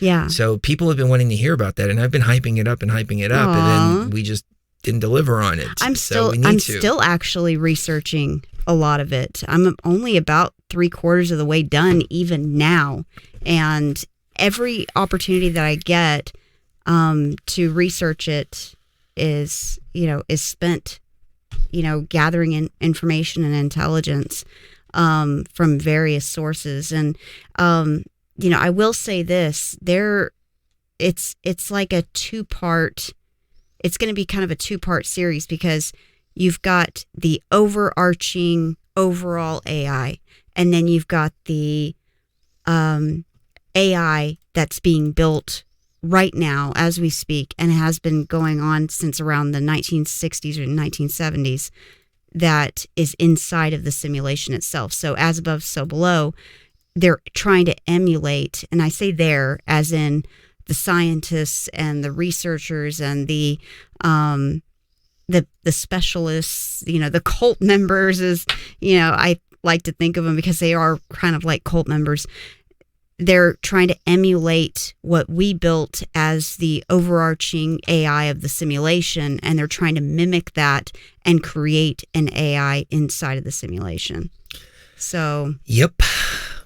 But y'all are going to have to wait for the rest of the... So I want to say thank you to Jonathan, to Mrs. Sweet. Very sweet of you. M. Hawkins, Anita, Gennaro, and everybody that joined us. We haven't seen a few people. Oracle Eyes, Chewy, The Rotman, Infinite Being, and D. Swinger, and Nick Bravo. Haven't seen Nick Bravo in a while. Joker Smiles. Yeah. Dawn and Michelle M. and Sasha. Sasha is in the house. I haven't seen Sasha in a while. Amanda, Alyssa, of course, who is always in the house. Texas representing. Always. Texas representing Scotland. We've missed you guys so much. Thank you so much for joining us. So we love you guys and gals, and I would take some calls. Somebody said it's very rude to not take the calls, and I agree. I'm not. I wouldn't be very good to talk to you right now because He's exhausted. I am very tired. So I didn't expect the show to go on this long, and I didn't expect it to go the way it did tonight. But I guess that's how it goes. It is what it is. It is what it is, and I'm glad we were able to bring the frequency back up.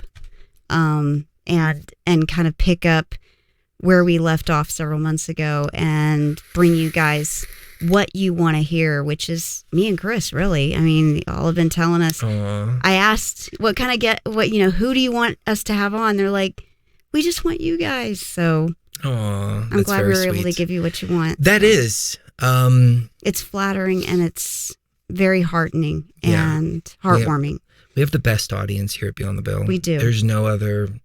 I see a few live streams here and there, but I don't see the interaction and the love that I see here at Beyond the Veil. And I thank you so much for it. Yeah, you don't understand what an impact that has and how it's motivating to keep going. And it's confirmation that we're moving in the right direction, that we're all in this together. So kiss the one you love right now. You never know when the last time is going to be, and we will see you even further beyond the veil.